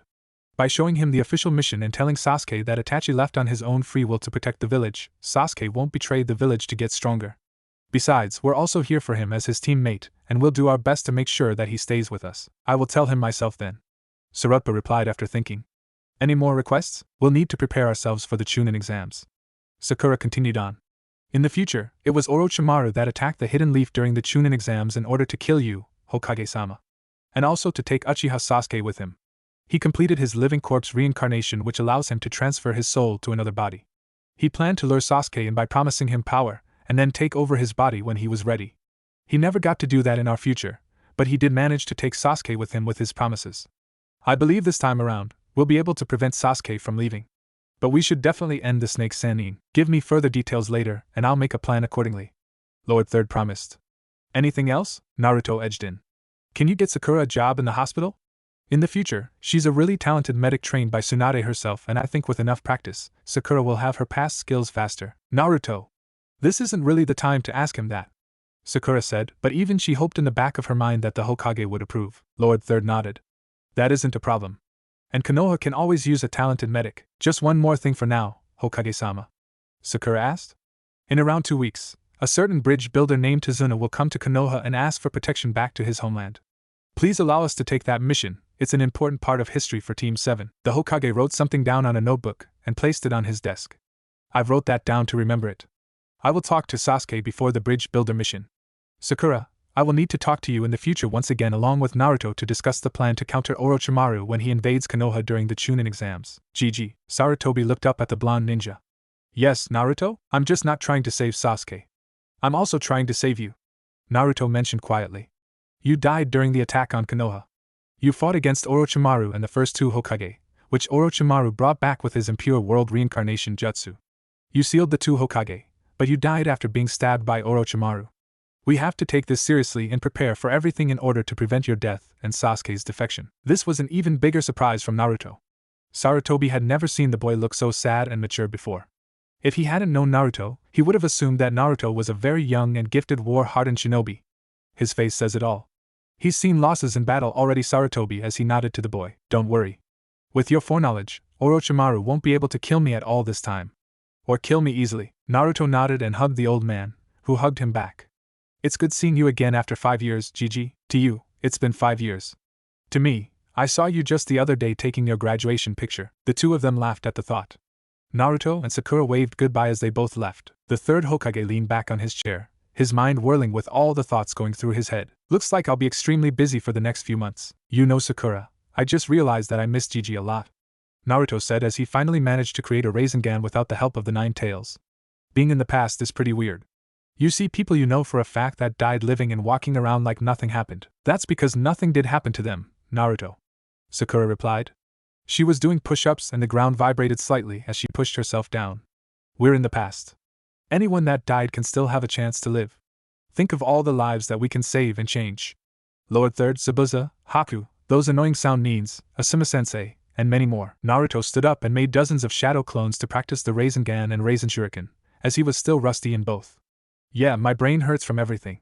Whatever, I guess I'll just figure it out as I go along, Sakura laughed. Naruto, despite his growth for the past 5 years, was still the same Naruto at heart. And yet you used to hate that Naruto just a few years ago, Inner Sakura mentioned.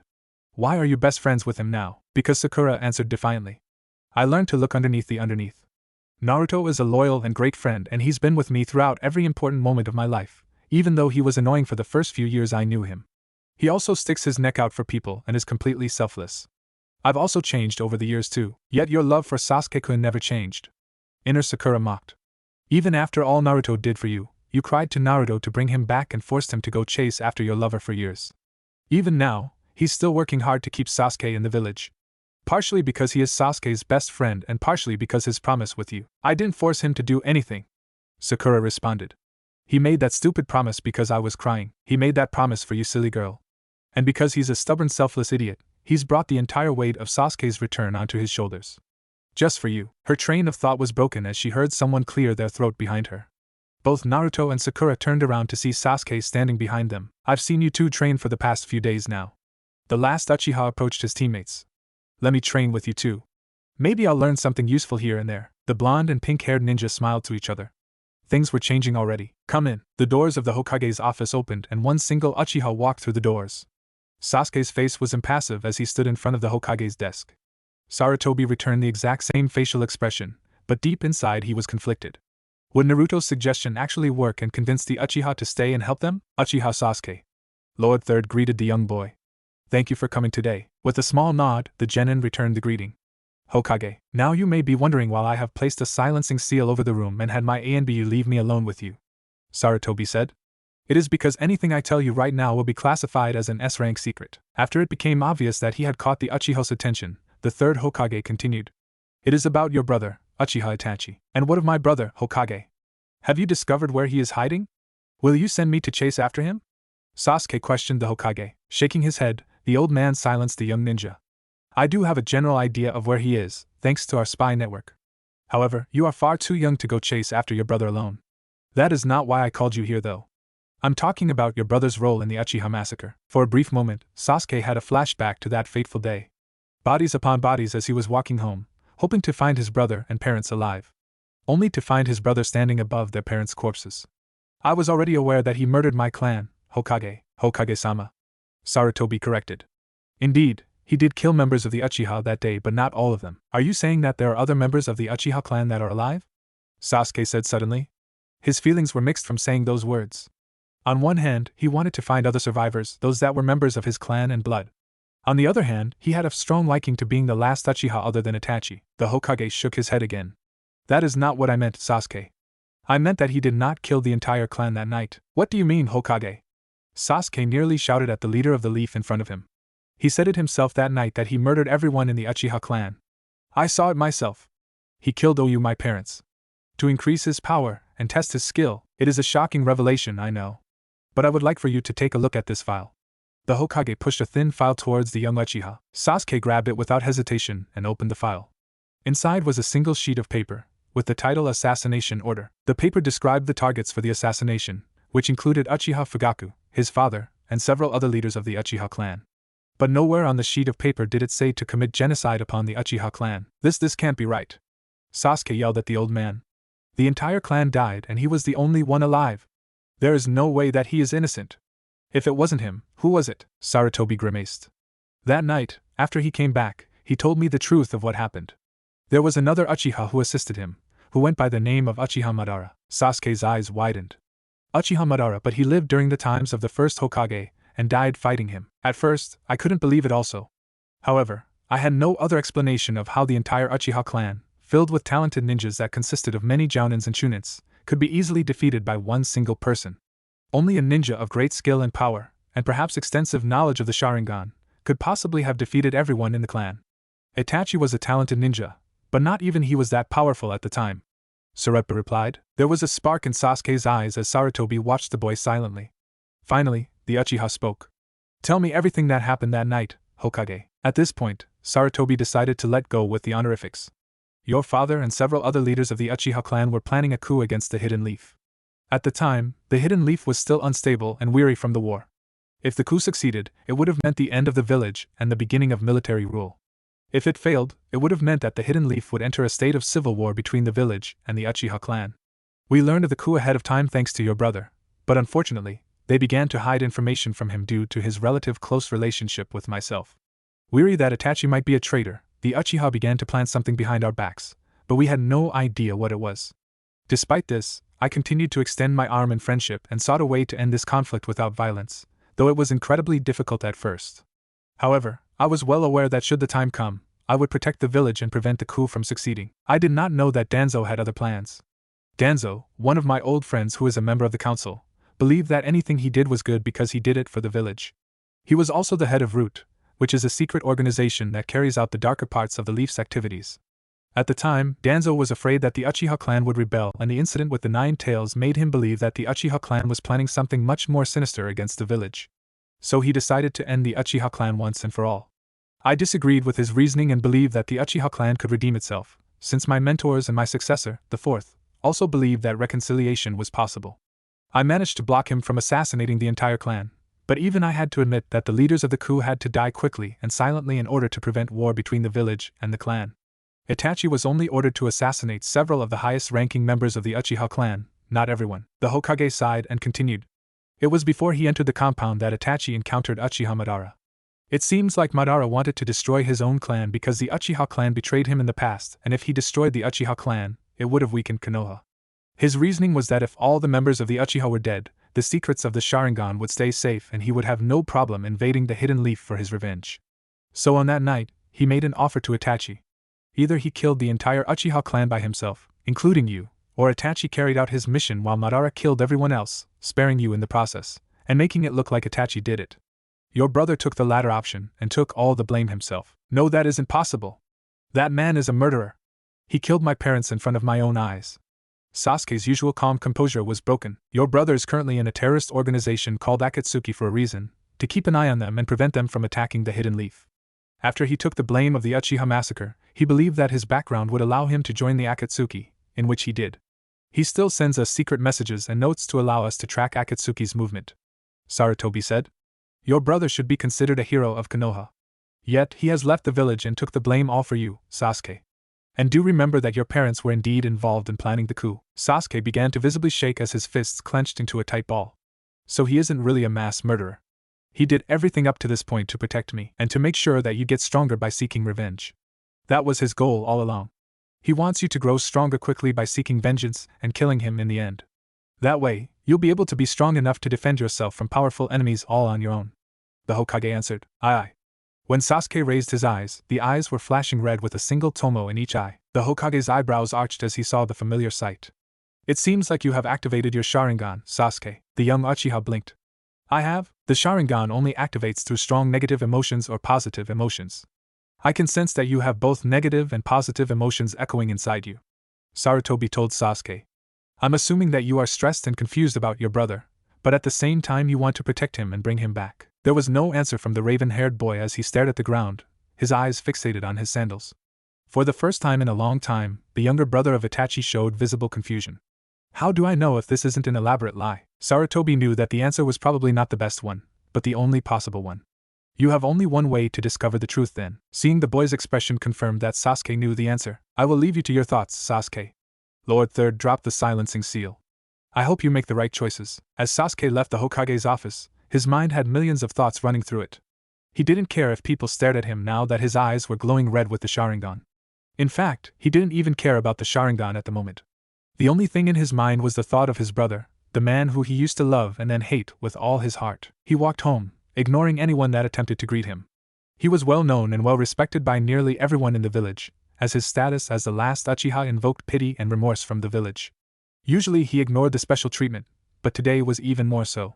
He rushed home in record time and sat in the middle of the living room of his house as he recalled everything that he was told. A sharp pain in his head came out of nowhere as he gritted his teeth to fight back against the pain. The pain receded almost immediately, but awakened some flashbacks that Sasuke had repressed for years. A 7-year-old Uchiha Sasuke stared at his brother with hatred in his eyes, his Sharingan activated. He was badly wounded and was barely sitting straight on the ground. Standing over him was his older brother. Uchiha Itachi stared at his brother with the Sharingan also activated in his eyes. He stared at his younger brother in silence as Sasuke's ragged breathing became louder. "I hate you!" Sasuke screamed at his older brother. He chucked a kunai at the traitor's head, only for the kunai to slash the Konoha headband he was wearing. There was now an evident slash in the middle of the leaf symbol. Itachi looked surprised as he adjusted his headband, but he began to turn away from the young boy who now collapsed onto the ground. Sasuke looked up at his older brother for the last time as his mind drifted off into unconsciousness. The other half of the last Uchiha looked back, with genuine tears rolling down the side of his face. His red eyes seemed to glow in the moonlight. "Be stronger, brother. And come kill me," Itachi whispered. A single tear splashed onto the ground as the teenage boy walked away. Sasuke passed out from exhaustion and shock, but even he did not miss those last moments. A murderer would never cry for the people he had just killed. Sasuke mumbled. Was the Hokage right? Was Itachi really just trying to protect him? Was it possible that his brother wasn't actually a villain, but a victim? He mulled over the interesting things he learned about the Uchiha massacre today. If the Hokage was actually speaking the truth, his goal wasn't to kill his brother. No, if anything, he had to help his brother and avenge his clan by killing Madara. He was still confused and anxious, but the last words from the Hokage rang in his mind. You have only one way to discover the truth then. The only person who could correctly tell him the events of that night was Uchiha Itachi himself. And that meant that he couldn't just attack or kill his brother if he saw him in the future. Sasuke glanced over at a mirror nearby and activated his Sharingan. He realized that he activated the Sharingan all those years ago, when he saw his mother and father dead and his brother standing over their bodies as if he felt nothing. For the first time in years, Sasuke felt tears welling in his eyes, his thoughts shifting against to another flashback. "Hey Dobe," Sasuke muttered to the yellow-haired ninja. "When the hell did you get so strong? You were the dead last up until graduation and now you're strong. Same with you, Sakura." He didn't mention that he saw Naruto's powerful wind jutsu that created a swirling orb in his hands. He didn't want his teammates knowing that he spied on them. Naruto grinned. "I've been training hard and I never wanted to reveal how strong I really was." Same with Sakura. "We just didn't want to show off and wanted to prepare ourselves the best we could before we became actual genin." Sasuke noticed that both Naruto and Sakura gave each other a brief glance at each other, as if they were hiding an elaborate secret. "I could probably still take you down, Dobe. But I will admit, you're not as weak as I thought you were. Try it, team," Naruto challenged.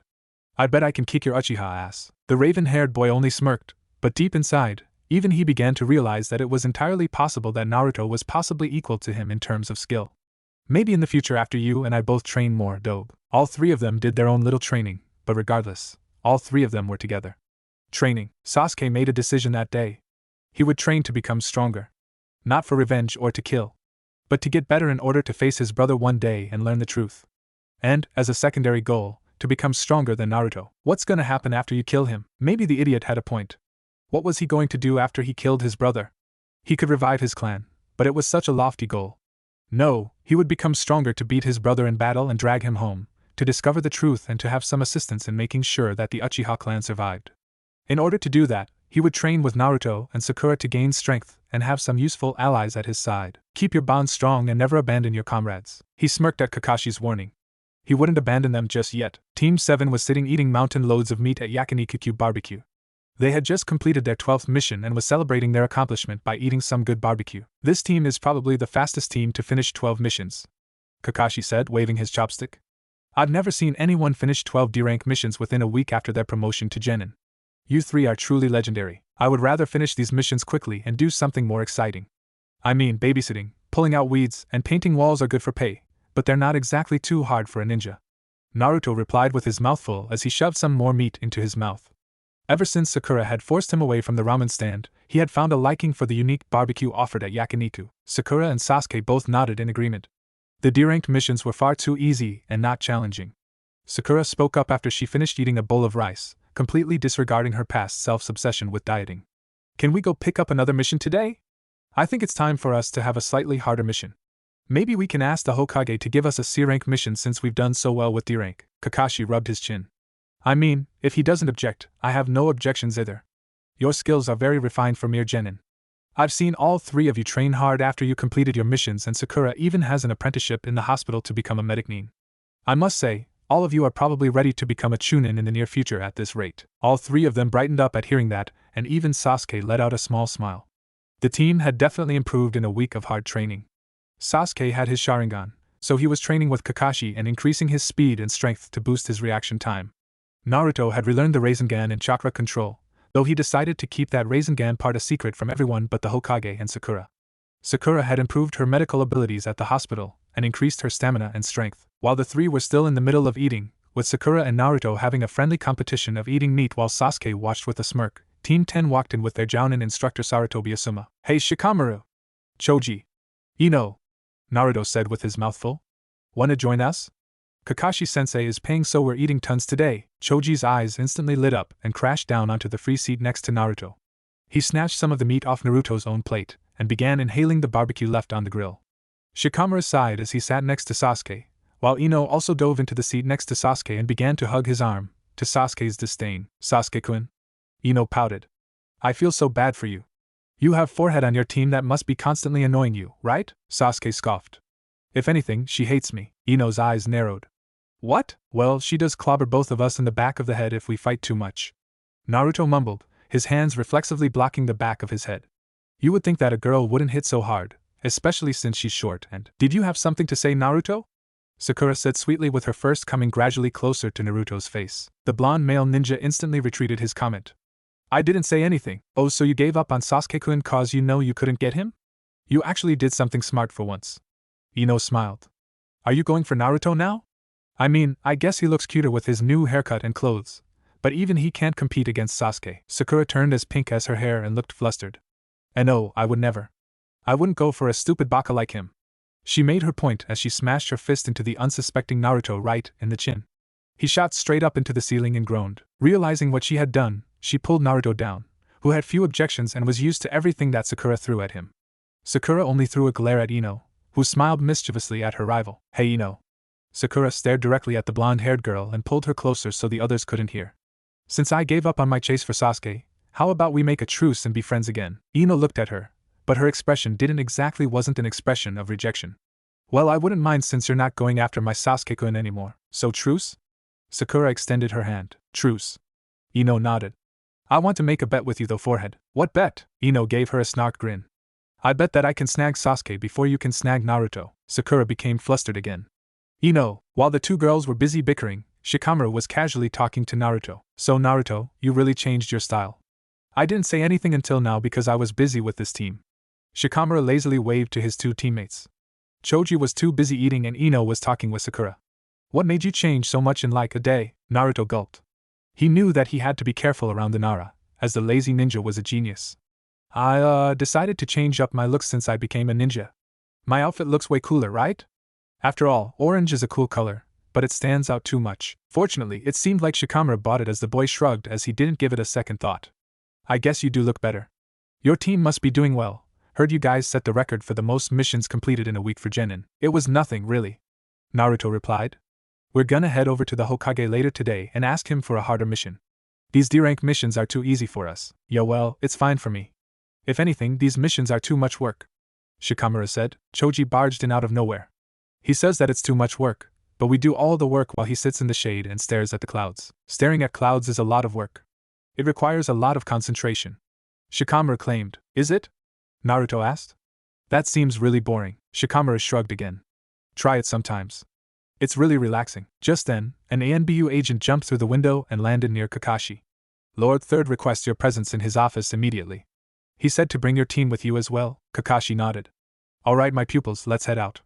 Asuma, I'll leave the bills up to you. Team 7 and their leader ran out the door faster than Chuji could inhale a plate full of barbecue as they fled the site before Asuma could object. The waiter tapped the jounin of Team 10 on the shoulder with the check.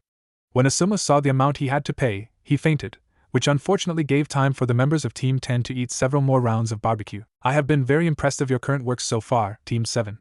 Sarutobi said as he smiled at the three young genin and their leader. The reason why I called you in here today is because Naruto had complained that the missions given to your team were far too easy and begged for a harder mission. Seeing that Team 7 has set the record for the most D-ranked missions in a single week by a new genin team, I have decided to give you a slightly harder mission. Naruto grinned. It was the mission he had been waiting for. And what mission is that, Gigi? It's a mission to protect a certain individual. The third Hokage announced.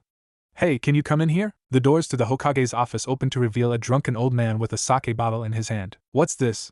The man said, his words slightly slurred. They are all a bunch of super brats. Especially the shortest one with the stupid-looking face. Are you all really ninjas? A drunken old man? Naruto turned to the Hokage, with a glint of happiness in his eyes. Does he need to be escorted back to his home? No. The drunken old man replied for the Hokage. I am the super expert bridge builder Tazuna. I expect you to provide me super protection until I get back to my country and complete the bridge. The Hokage nodded. Team 7, you are to head out tomorrow at the break of dawn and make your way to the Wave Country, and stay there till the bridge builder finishes the bridge that he had been constructing. You may face some criminals and bandits, but nothing that a shinobi can't handle. Kakashi, I leave the safety of everyone in the group up to you. Understood, Lord Third. Kakashi answered. Come all of you, let's go. What are you doing, Naruto? Sakura asked the blonde ninja lying down on the roof. Naruto turned towards her. Staring at the sky, obviously. I'm trying to concentrate and look at clouds like what Shikamaru said. Sakura stared at him. Where is Naruto, and what have you done with him? The Naruto I know can't lay down and stay still for longer than 3 minutes. I don't know, Shikamaru was right. This is pretty relaxing. Just staring at the cloud and forgetting about all my worries for a few minutes really helps. Naruto closed his eyes for a moment, feeling the breeze in the air. Can I join you? Sakura asked. The blonde looked surprised. Sure. Don't you have to go to the hospital today to help out the staff there? No, not today. I told them I had a mission tomorrow and they gave me the day off. The pink-haired ninja replied as she laid down next to her teammate. She stared at the cloud with her partner and sighed. This is pretty relaxing. You weren't lying, Naruto. He pointed towards a set of clouds. Doesn't that look like Kakashi-sensei? It even looks like there's a mask on that face. Sakura squinted at the clouds. More like a cat, actually. Are you saying that Kakashi-sensei looks like a cat? Naruto teased. Maybe I'll tell sensei that. A disturbing image of Kakashi as a kitten ran through Sakura's mind. She punched the blonde boy squarely in the back of his head. Don't you dare tell him anything or mention that ever again. Naruto twisted and pulled his head out of the hole in the ground, or roof. Geez, it's a miracle that I didn't die or lose all my brain cells from your punches in the future. You'll get more used to it this time around, because I'll punch harder. Sakura said with a sly grin. And Sasuke too. He won't escape my punches. There was a small silence between them as they stared at the sky once again. After a few moments, Naruto turned to Sakura. Hey Sakura. Do you think changing the past is really a good thing? What do you mean, Naruto? Sakura asked. I mean, if we change something in the past, it'll change something in the future, right? Naruto smoothed the wrinkles on his clothes. So what if we change something right now, thinking it's good, only to find out later that we made things worse than before? Like how, Naruto? We've lived through this once already and knew the mistakes that we made. Our new decisions can't make things any worse, can it? Naruto scratched his head. I don't know. I feel like if we change the past too much, we'll be unable to predict the future and make things worse. Maybe it's just a weird gut feeling, or maybe it's because you're hungry. Sakura pouted. She immediately became serious. Honestly, Naruto, I don't know either. Once we change the past enough, we'll be unable to know what happens in the future. But we have to make the risk and prevent the war from ever happening. Some things might end up worse, but we can't do everything perfectly, and in the end, we're trying to do it for the greater good of the world. The pink-haired ninja avoided Naruto's gaze as he stared at her. Geez, I'm not good with giving inspirational speeches. That's your job, Naruto, not mine. Naruto laughed. You're right. Maybe I'm just worrying too much. Thanks, Sakura, you're the best. I'm glad I have you by my side. Sakura's cheeks slightly turned pink, but Naruto didn't notice as he stared at the sky once again, lazily watching the clouds drift by. You're late again, Kakashi-sensei. It was 10 in the morning in Team 7 and the bridge builder was finally all gathered at the gates. They had planned to leave at 8, but the silver-haired Jounin had shown up late once again. Kakashi didn't look fazed at all as he smiled at the others. Sorry, there was this sweet old lady who needed help crossing the street, so I decided to help her. Afterwards, she made me go grocery shopping for her and clean her house. Team 7 groaned as Tazuna stared at the ninja. Are you sure this guy is a strong ninja? Doesn't seem like it to me. Trust me, he's one of the strongest ninjas in our village. Sakura said cheerfully. Now that we're all here, let's head out. The three genin, Jounin, and bridge builder began their trek towards the Wave Country. Little did they know that they were already being watched by 2 ninjas in the forest. Tazuna-san, does the Wave Country have shinobi like the Leaf? Sakura asked the old bridge builder. He shook his head. No, there are no ninjas in the Wave Country. That's why we have to hire brats like you. Kakashi cleared his throat. The Wave Country doesn't have any ninjas, unlike most villages. Most countries have shinobi villages as a sign of military power, such as the 5 great villages that includes the Hidden Leaf, Hidden Mist, Hidden Cloud, Hidden Sand, and Hidden Rock. However, small countries like the Wave Country don't exactly need a shinobi village or even shinobis because they are rather isolated and small. So we shouldn't be facing any ninjas in the C-rank mission, only regular bandits or thieves that we can easily dispatch. Right as he said this, the group walked past a puddle that was on the side of the road. Kakashi gave the puddle a small glance before walking away from it, while both Naruto and Sakura braced themselves. As soon as the two heard a sound, the duo turned around and threw their kunai at the incoming ninjas. As the enemy was distracted by blocking the kunai, Sakura and Naruto launched themselves as fast as they could towards the two ninjas. Sakura caught the first one with a punch squarely in the other ninja's chest, while Naruto used multiple shadow clones to rip off the other ninja's chains and wrap it around him. Within 30 seconds, the two ninjas had been captured cleanly without any injuries as Naruto gave Sakura a fist bump for capturing the two. Kakashi looked surprised, as he wanted to pretend that he died to freak his team out. You both did well, Sakura and Naruto. Though do tell me how you knew you were going to be attacked. Sakura nodded. There shouldn't be a puddle on the side of the road since it's a sunny day, and it hasn't rained in over a week. Obviously, it was either someone spilled enough water to make a puddle, or it was an enemy nin that was waiting to ambush us. It could have been the former, but I made sure that we were prepared for the latter. The silver-haired jounin stared at his two pupils. Naruto and Sakura both looked very calm and hadn't broke a sweat tackling the two ninjas. And judging from the enemy's movement, he could tell that the enemy nins were at least Chunin level ninjas.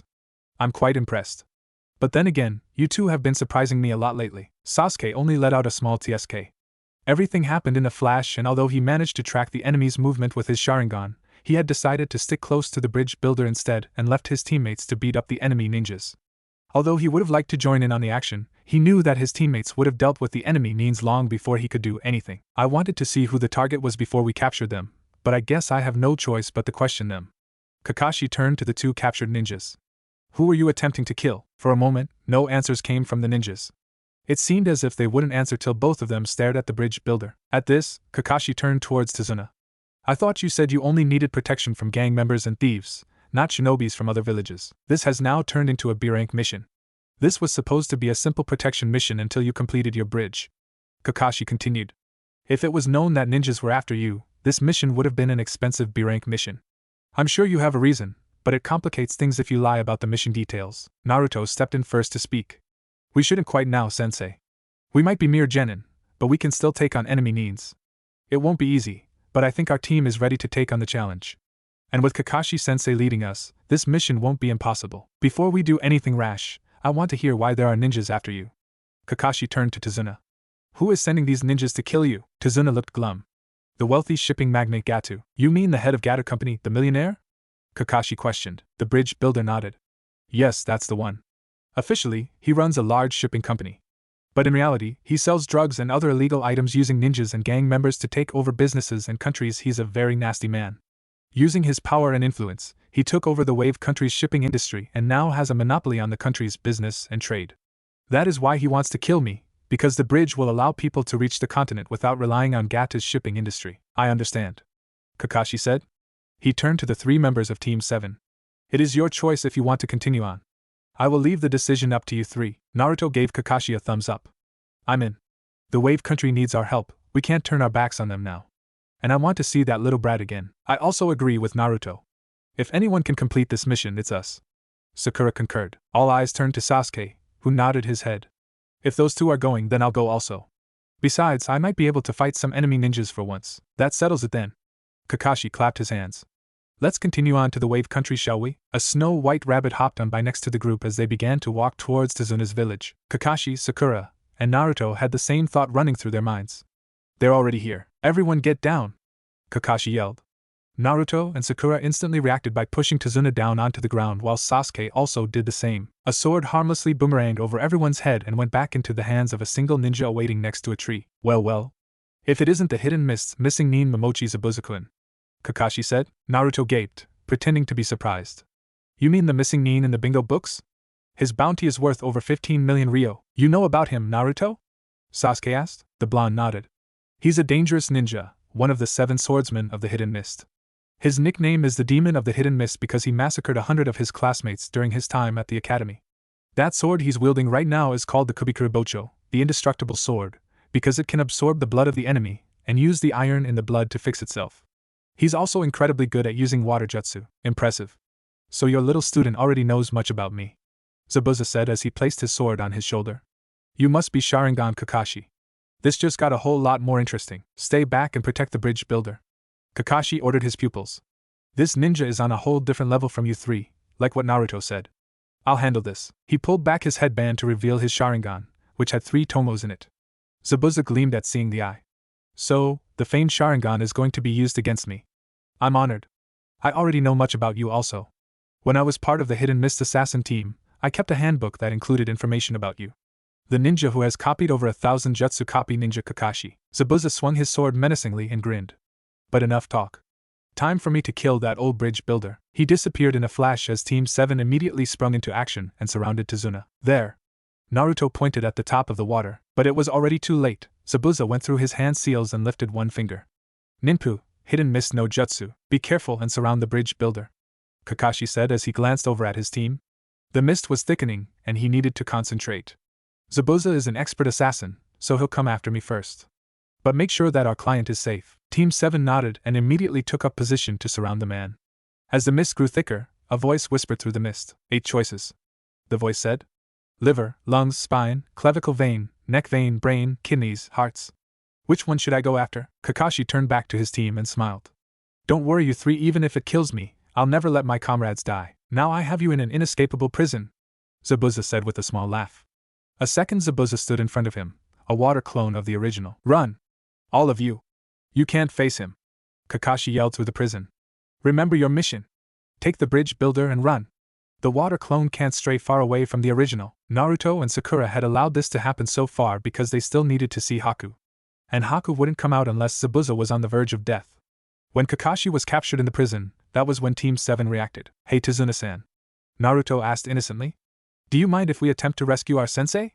I think I have a plan. Tazuna hesitated, but shook his head. No, he's after me anyways.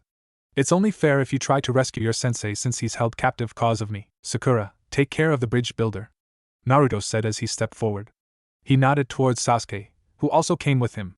Sasuke and I will deal with this bastard. Sasuke activated his Sharingan and turned to his blonde teammate.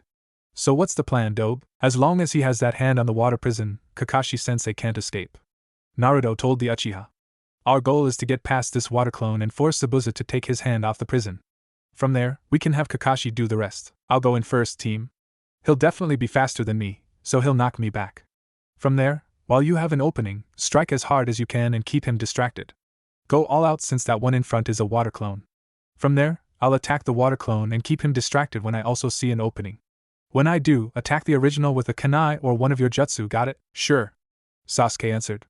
I'll manage to hold him back a bit with my Sharingan, but after that I'm relying on you, Dobe. Naruto grinned. Let's do it, team. The blonde ninja immediately brought up his hands to perform a jutsu. Kage Bunshin no Jutsu. Immediately, 2 clones popped out and charged the water clone. Don't worry, sensei. We're coming for you, Kakashi groaned. That idiot. All 3 Narutos rushed at the water clone and was immediately smashed back, with 2 of them dispersing after the hit. The original laid on the ground, knocked out. Sasuke smirked as he rushed forward, not worried about Naruto. That idiot probably has a plan. He always does. Using his Sharingan, he was able to predict the next strike and dodged it. Sasuke threw several shurikens at the water clone, which deflected the attack easily. But Sasuke was already forming the hand seals for another jutsu in the meantime. Katan, Hozenka no Jutsu, Fire Release, Phoenix Sage Fire Technique. The Zabuza clone scoffed. You're using a fire jutsu against a water user like me? Foolish. Suetun, Mizurappa, Water Release, Wild Water Wave. A wave of water shot out of Zabuza's mouth as he sprayed away the small fireballs with ease. However, as soon as he did, several shurikens that were hiding within the fireballs whistled toward him. He used his sword to deflect them all and grinned at the Uchiha. A Sharingan user, so you must be a Uchiha. Pity that you're still too weak to fight me. Suddenly, several hands shot out of the ground and grabbed the water clone by the feet. Surprise? The Zabuza clone began to sink into the ground as Sasuke rushed forward towards the real Zabuza without hesitation. Katan, Gokake no Jutsu, a powerful fireball immediately began to fly towards the real Zabuza, who had no choice but to jump up and dodge the attack. Kakashi instantly broke free and ran back towards the others. The water clone was dispersed as Naruto shot out of the hole and grinned. Quite clever of you, Naruto, Kakashi mentioned. creating the clones so you can have a clone pretend to be you fainted while you dug underground and struck the enemy while he was distracted. All the while Sasuke kept the clone distracted for a short bit with his Sharingan and fire jutsu. I'm not sure how you used my earth jutsu perfectly, but I won't question that now. Both of you have improved. The fainted Naruto clone dispersed as the real Naruto grinned. I told you, sensei, we got this. Sasuke also gave a little smirk as Sakura smiled. Kakashi rubbed the back of his head again. Well, looks like I have to finish the job then. Team 7 and the bridge builder gaped as Zabuza fell forward with several senbons in his neck. Naruto instantly looked up to the trees to see a familiar sight waiting on the branches. Haku. Naruto thought as he watched the ninja disguised as a hunter nin approach them. Thank you very much. The hunter nin aka Haku said. I have been searching for the opportunity to kill Zabuza for a long time. Kakashi didn't look fazed at all. That mask? I'm assuming you're a hunter nin from the hidden mist? Impressive. That is correct. The masked nin replied. It is my duty to hunt down missing nins of the hidden mist, and Zabuza was one of them. The ninja jumped down and grabbed the body. Now I must dispose of the body since it hides many secrets. Farewell. The body and the hunter nin disappeared into the air right as Kakashi collapsed. Let's head back to my house. You guys can relax and recover from there, Tazuna said, tipping his hat. At Tazuna's house, Kakashi was laying on the floor while Team 7 and Tazuna sat around him. So you want us to train more, sensei? Sakura asked the Jounin. Kakashi nodded. All three of you are quite powerful. I would even dare to say that all three of you have the abilities and intelligence to become a Chunin at the least. However, all of you need to train harder in order to at least delay Zabuza. You won't be able to fight Zabuza without me. Alright then. Training it is. Naruto whooped. This is going to be fun. Training isn't fun, a small boy said as he entered the house. Tazuna beamed. Inari. Say hello to the ninjas that have been protecting Grandpa. Inari stared at the four of them for a minute and replied. They're all going to die, Grandpa. There's no way they can beat Gato. Already knowing what he would say, Naruto stood up and approached the kid. He grabbed him by the collar and lifted him up. Listen, kid. You might think we're weak, but we're not. No matter what Gato throws at us, we'll fight him and his punks. The Wave Country needs us, and we're the ones here to save it from the grips of Gato. Naruto, put him down, Kakashi demanded. There's no such thing as heroes. Inari fought against Naruto's grip and tried to kick him. So if you want to live, then get out of here. Naruto placed the boy down onto the ground and the boy ran away. Sorry, I just let my emotions get the better of me. It's fine, Tazuna said. He's just a little emotional. Naruto nodded as he and the others began to leave the house for their training. I didn't notice before, but Inari does have a sizable chakra pool. That is because you didn't have the sensory abilities you have currently the last time around. Kurama answered somewhere in his mind. The boy has potential to be a ninja. I can sense it within him. That's interesting, I never really expected it, Naruto thought. Maybe we can bring him with us later on. After I get through his head, of course. Kurama mentally shrugged. Do what you seem fit. But remember, anything you do will have consequences in the end. Naruto stepped out of the house with his teammates and into the forest. So basically, we're going to work on chakra control, Kakashi said to his team with his crutches by his side. Learning how to control is quite tough though. The first step in having good chakra control is tree climbing. You mean, like this, sensei? Sakura said as she casually walked up the tree and arrived at the highest branch. Kakashi shrugged. Well, I expected that from you. You're planning to become a medic nin and I already knew you had good chakra control. Naruto grinned and began walking up also. I'm going to beat you, Sakura. He walked up the tree a bit faster than Sakura and ended up on a branch that was higher than hers. Sasuke's eyes widened while Kakashi looked impressed. Considering your mediocre chakra control, I'm quite surprised. Though you've been growing stronger lately, so I'm not too surprised at anything anymore. Sasuke stared at his two teammates perched on the tree and ran towards the tree. He made it around halfway up the tree before the bark cracked under him and jumped back onto the ground before he could fall. Don't worry, Sasuke, Kakashi told the raven-haired boy. Those two have been training together a lot recently, so it is entirely possible that Naruto picked up some tips from Sakura. So Naruto and Sakura are both this far ahead. Sasuke stared at his teammates. I can't get left behind. Naruto, come down for a second, Sasuke yelled at the blonde. I need to ask you something. Naruto jumped between the trees and landed gracefully at Sasuke's feet. What's up? What's the secret to climbing the tree? Like what exactly did you do? It's fairly simple. You clear your thoughts and only focus on the tree. Make sure you have full concentration and begin climbing. If you just recklessly charge or run at it, you won't make it at all. But if you manage to get rid of your emotions and climb, you should be able to make it up. Sasuke nodded at the advice and calmly climbed up the tree. This time, he was able to reach around 3/4 of the way before he lost control. The Uchiha looked at the Uzumaki with increased respect. I see. Thanks, Dobe. You better get good at that and beat me, team. Naruto grinned. Kakashi sighed. Well, since Sakura and Naruto are already this advanced, I'll just move on to the elemental jutsu then. After all three of you need something to do. Sasuke, you can also do this before you continue your chakra control training. The Jounin pulled out several pieces of blank paper from his pocket. These are chakra papers. As you might have already guessed from what I said before, these papers allow you to see your element type. I am already aware that Sasuke can use fire jutsu while Naruto can apparently use wind. So I'm curious about what types the three of you have. Sasuke grabbed the paper first. Just put a bit of your chakra into the paper, Sasuke. The Uchiha nodded and concentrated. After a few seconds, the paper crinkled and went up in flames. Kakashi rubbed his chin. Fire and lightning.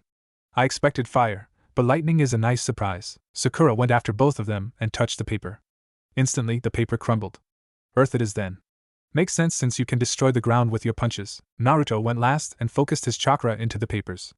He already knew that his affinity was wind, but was surprised when the paper split in half, became wet, and crumbled all at the same time. He stared at the others as they stared at him. Guess I'm just lucky? Always a surprise, Naruto. Kakashi said glumly. But it's not unheard of. The first and second Hokage both had the ability to use all 5 of the elements. I can also use all 5 elements. Though, this means it'll be easier for you to learn a variety of jutsu. The silver-haired Jounin pulled out several scrolls and handed them to the three. These scrolls contain some basic jutsu on each of your elements. You should be able to benefit from them and train. Sasuke, make sure to master the chakra control training before you start on these though. Good luck and train hard, Team 7. Come back to me after you master all these jutsu. Oh, and Sakura? Before he left, the Jounin gave the pink-haired ninja a menacing smile. From today on, we're going to have you do a lot of physical activities when you train. Naruto and Sasuke were standing against each other in the middle of the forest. Every day, one member of Team 7 watched over Tazuna and the other bridge builders as they worked while the other two went into the forest to train. Today, it was Sakura's turn to watch over the bridge, so Sasuke and Naruto had entered the forest and trained together. After several days of Naruto giving out pointers and tips to Sasuke, Sasuke managed to walk to the top of the tree. Now the two boys were practicing some of the jutsu written on the scrolls and using it against each other for practice. Katan, Kane his aim no jutsu, fire release, incinerating hail. Sasuke lifted his hands and brought them down, bringing down a shower of fireballs towards Naruto. Naruto quickly formed hand seals to counter him. Doton, Iwa no Yoroi earth release, shield of stone. Immediately, a stone shield formed out of Naruto's arm and blocked the hail of fireballs coming at him. The fireballs disappeared after hitting the shield and Naruto grinned as he immediately began to form more hand seals to counterattack. Suiton, Suiho no Jutsu, water release, water cannon technique. A powerful hot beam of water streaked towards Sasuke, but he was able to narrowly dodge it, though his hair was extremely hot. Sasuke grinned as he looked at his teammate. Not bad, though. You've certainly gotten better. Same goes to you, team. Naruto grinned in reply. Let's take a break. Learning all these new jutsu and practicing makes me tired. As they walked deeper into the forest, the two stumbled into a rather pretty girl, or boy in Naruto's case, picking up herbs and natural plants. She seemed quite distracted, so Naruto sneaked up behind her and tapped her shoulder. Yo! The response was the girl stumbling forward in surprise, with her skirt flying upwards. Naruto and Sasuke stared at this in shock, as they didn't know how to react on seeing a pair of bright pink panties. Inside Naruto's mind, Kurama laughed. Ha! It seems like she isn't actually a boy. She lied to you the last time around. This is interesting. This is awkward. Naruto said as he helped the girl up. Sorry, didn't mean to scare you like that. Just wanted to see what you were doing, the girl smiled. No. It's not a problem. She stared at the two boys in front of her. It seems like you two are ninjas from the Hidden Leaf, seeing that both of you are wearing those headbands. Yep. We're training to become stronger, Naruto said. This idiot next to me is named Sasuke. I'm Naruto. What's your name? My name? The girl thought for a moment. My name is Haku. May I ask why you're up so early training in the forest? To Naruto's surprise, Sasuke stepped in. Well, I'm training to become stronger in order to beat someone. This idiot here is training to become the leader of our village, and also to bring peace to the world. Bring peace to the world? Haku asked the blonde-haired boy. That is quite an ambitious goal, I must say. In order to bring peace to the world, you must be able to protect everyone. Naruto nodded. I might not be strong enough now, but I'll definitely be stronger in the future. My ultimate goal is to become the strongest and make sure that there are no more wars and deaths. A peaceful world without the constant fighting between the villages. A world of peace, Haku wondered out loud. She glanced at Naruto and gave him a bright smile. Even though the goal is very ambitious and impossible to reach, I believe in you. You will become a great ninja for your village and achieve that goal. I have a person that I want to protect myself, and you have given me motivation to further my goal. Off the battlefield, Haku was really bright and friendly. Naruto recalled. This time around though, she won't die. Not if I can stop it. Haku got up and waved goodbye. I must be going. But good luck on your training. Naruto and Sasuke both waved back. Sasuke gave out a small smirk as he watched Naruto stare at the girl. You know, if Sakura finds out that you saw another girl's panties, she'll punch you in the face. What? No, she won't. She likes you team, not me. Naruto replied. Sasuke rolled his eyes. His teammate was stronger, but still clueless. Kakashi-sensei, both Naruto and Sasuke look worn out, Sakura said, inspecting the two. The two ninjas were barely moving as they ate their dinner. Kakashi sighed. Looks like those two wore themselves out from using too much chakra. I told you to train, but not train from dawn to dusk. I'm assuming that you managed to learn most of the jutsu from the scrolls? Naruto groaned. Not most. All of it, sensei. Sasuke learned all of the jutsu from his scroll also. We were having a competition on who could memorize all the jutsu first. He beat me by an hour because I had one more scroll. You would have lost anyways, I was going easy on you. Sasuke replied, his body aching from all the training. Since Sakura already learned everything from her scroll, I'm guessing that we're going to join Sakura on the bridge tomorrow? Kakashi nodded. But you two are going to rest up. You're in no condition to go early in the morning, so join us in the afternoon. It was at that moment when hell broke loose. Why do you guys bother to try so hard? Inari screamed with tears rolling down his face. No matter how hard you train or work, Gato will still beat you in the end. When facing the strong, the weak only get killed. Everyone grimaced at the statement, but Naruto remained calm. Hey Inari, come with me for a second. Despite the younger boy's protests, Naruto dragged the boy with him outside. Tazuna was about to object, but Sakura grabbed his arm. Don't worry, he's not going to hurt Inari. Though, he's going to probably lecture Inari and make him feel positive. Oh, that's a relief. I thought he was going to pound the boy out of his senses. Tazuna replied. But lecture him? Sakura shrugged. What can I say? Naruto is scarily persuasive. Kid, listen. Naruto said. I know about your dad. I heard it from Kakashi-sensei, who heard it from the old man. Like you, I didn't grow up with parents. I was an orphan from birth, and my dad sacrificed his life for the village. He did something to me that made me the villagers hate my gut. They thought I was the reason that my dad died and a bunch of other civilians died. I stayed a loner till I graduated the academy and met my teammates. Inari looked up at the blonde ninja. But you act so happy all the time. How? The host of the Nine Tails smiled at the young boy. Because if you have a goal to chase after, you're too busy to cry or complain. You have to be happy and work hard to achieve that goal. You have to chase that goal with your two hands and never let go. What's your goal then, Naruto? Naruto looked up at the sky filled with stars. To bring peace to the world. To make sure that there's no more wars or deaths. To make sure that bad guys like Gatta can't just walk in here and kill innocent people. That's my goal, and I'm too busy fighting for that goal to cry or whine. I need to be as strong as I could get. This world needs a hero to help them, so I'll be that hero. You might not know it, Inari, but you have a sizable tank of chakra in you. Naruto poked the little boy's chest. I don't think you ever noticed it since nobody here is a ninja, but I can feel chakra in you. I think your dad might have been a shinobi, I'm not sure. But you definitely have the potential to be a ninja. He pulled out several pieces of paper and showed it to the black-haired boy. See these? These are chakra papers that I nicked from the sensei. If you concentrate hard enough and put your chakra into the paper, it'll be affected and show what element you are. If I'm right, the paper should be affected if you are a ninja. Inari took a piece of paper and stared at it with a blank face. Naruto laughed and put one between his fingers. Here, I'll demonstrate it for you. After a second of concentration, the paper immediately reacted by splitting itself in half, wetting itself, and crumbling to dust. See? I have the elements of wind, water, and earth. Just put it between your fingers and concentrate on your energy going into the paper. The young boy nodded and focused onto his paper. He began to concentrate on pouring the energy he didn't know he had into the paper. For a minute, there was no reaction as the boy struggled to focus, but the paper finally reacted by becoming soggy wet. Naruto grinned. Water. Should have known. That means you can be a ninja. You aren't just a weakling or a civilian, you're a ninja. And ninjas don't back down from their goals, you know. Inari's eyes widened. I'm really a ninja. Yep. Naruto said. Maybe I can teach you today. Teach me. Inari pleaded. Naruto raised his eyebrows. Oh yeah? But just a minute ago, you were telling me that the weak can never beat the strong and that our training is useless. Why should I train you if you're weaker than me? Because the boy clenched his fist. If what you're saying is right, then I want to be strong enough to achieve my goals too. And what's your goal? Naruto asked. To become strong enough to protect my country and my mom and grandpa. Inari announced. Naruto nodded. Alright, I'll take it easy on you today since I'm tired. I'll teach you a thing or two. Kaya! Tsunami, Inari's mother screamed. Two samurais approached her with their swords out as Inari rushed into the kitchen. Mom, the samurai with the eye patch looked at the kid. There's a kid too? Should we take him hostage? No! Tsunami screamed. If you need a hostage, just take me instead. But leave my son alone. Looks like you got lucky, kid. Your mom is giving up herself to be taken hostage. The other samurai grinned as he grabbed Tsunami by the arm. Let's go. Inari glared at the two samurais and threw a rock at the one with the eye patch.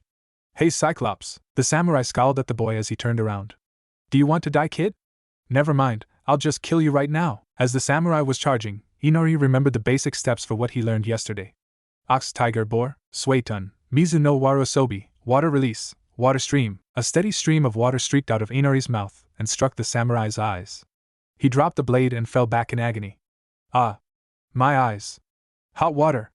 That stings! Inari gave a toothy grin to the other samurai, who was immediately taken out by someone behind him. As the body collapsed, Inari saw Naruto standing behind the samurai with his fist out. Alright Inari, good job. Take your mom somewhere safe while I go help out my friends. I trust you, Ani. Inari said before Naruto walked away. He placed his fist up. Go get them, Ani. Naruto smiled and gave him a fist bump. You got it, kid. Sasuke was fighting for his life against the strange mirrors that the Ice Kid had placed up. Despite his Sharingan, the enemy was far too fast for him within the mirrors. He had been badly scratched up and beaten from the attacks from the mysterious masked Nin when he suddenly heard a familiar voice. Sasuke, don't worry. I'll get you out of there. He resisted the urge to grin as Naruto calmly walked onto the bridge. I am the future Hokage, after all. Naruto gave a quick glance at the ice ninja who was in the mirrors. I'm going to end you right now, whoever you are behind the mask. It was too early to show the technique, but he knew that he had no choice. The ice mirrors couldn't be destroyed by simple fire jutsu, and the last time he entered the mirrors, he and Sasuke nearly died. Even though that experience changed the perspective of both boys on each other, he couldn't allow that to simply happen again to his friend. And he needed to stop Kakashi-sensei from killing Zabuza, as they were still fighting each other in the background. After taking a deep breath, he began to form an orb of wind in his hand. Once the size was sufficient, he began to run towards the mirrors at top speed. Sasuke looked at the jutsu with surprise. That was the jutsu that was practicing the other day. Rasengan! Naruto shouted as he crashed his hand into one of the mirrors. The mirror exploded into 1,000,000 particles and Naruto quickly motioned to Sasuke. Come on! Get out of there! The Uchiha quickly jumped out and escaped through the opening. He looked at Naruto and smirked. I would have beaten him in the end, but thanks. Naruto nodded. Now we have to take down the bastard. The ice ninja was forced to exit the mirrors and jumped out in front of them. You will pay for that. Cut the crap and fight me, you bastard. Naruto growled. He needed to take off that mask somehow in order to reveal Haku's true identity. Futon, Shijutsu Kaze-ken. Naruto swung the kunai in his hand and an air blade formed. The masked Nin managed to dodge the attack, but the wind somehow twisted towards the user's face and slashed the mask in half. The mask broke, revealing the face of Haku. It's Haku! Sasuke exclaimed, staring at the girl. Why is she attacking us? Because I must protect Zabuza-sama, and if I don't distract you, you'll hurt him. Haku replied with her senbons out in defense. After my father killed my mother and left me to die, Zabuza picked me off the streets and helped me survive. He taught me to become stronger and become his right hand, and it is my duty to protect him to the end. Naruto shook his head. I don't want to fight you, but I guess I'll have to in order to protect my team and the old man, which is why I have to keep you stuck here till we can knock out Zabuza. Naruto said as he smiled. A voice came out from under Haku's feet. Doton. Shinju Zanshu no Jutsu. The real Naruto came out of the ground as Haku was forcefully pulled into the ground, with only her head sticking out. Headhunter Jutsu. Kakashi-sensei included that in the scrolls, and it's a pretty fun and cool jutsu to use.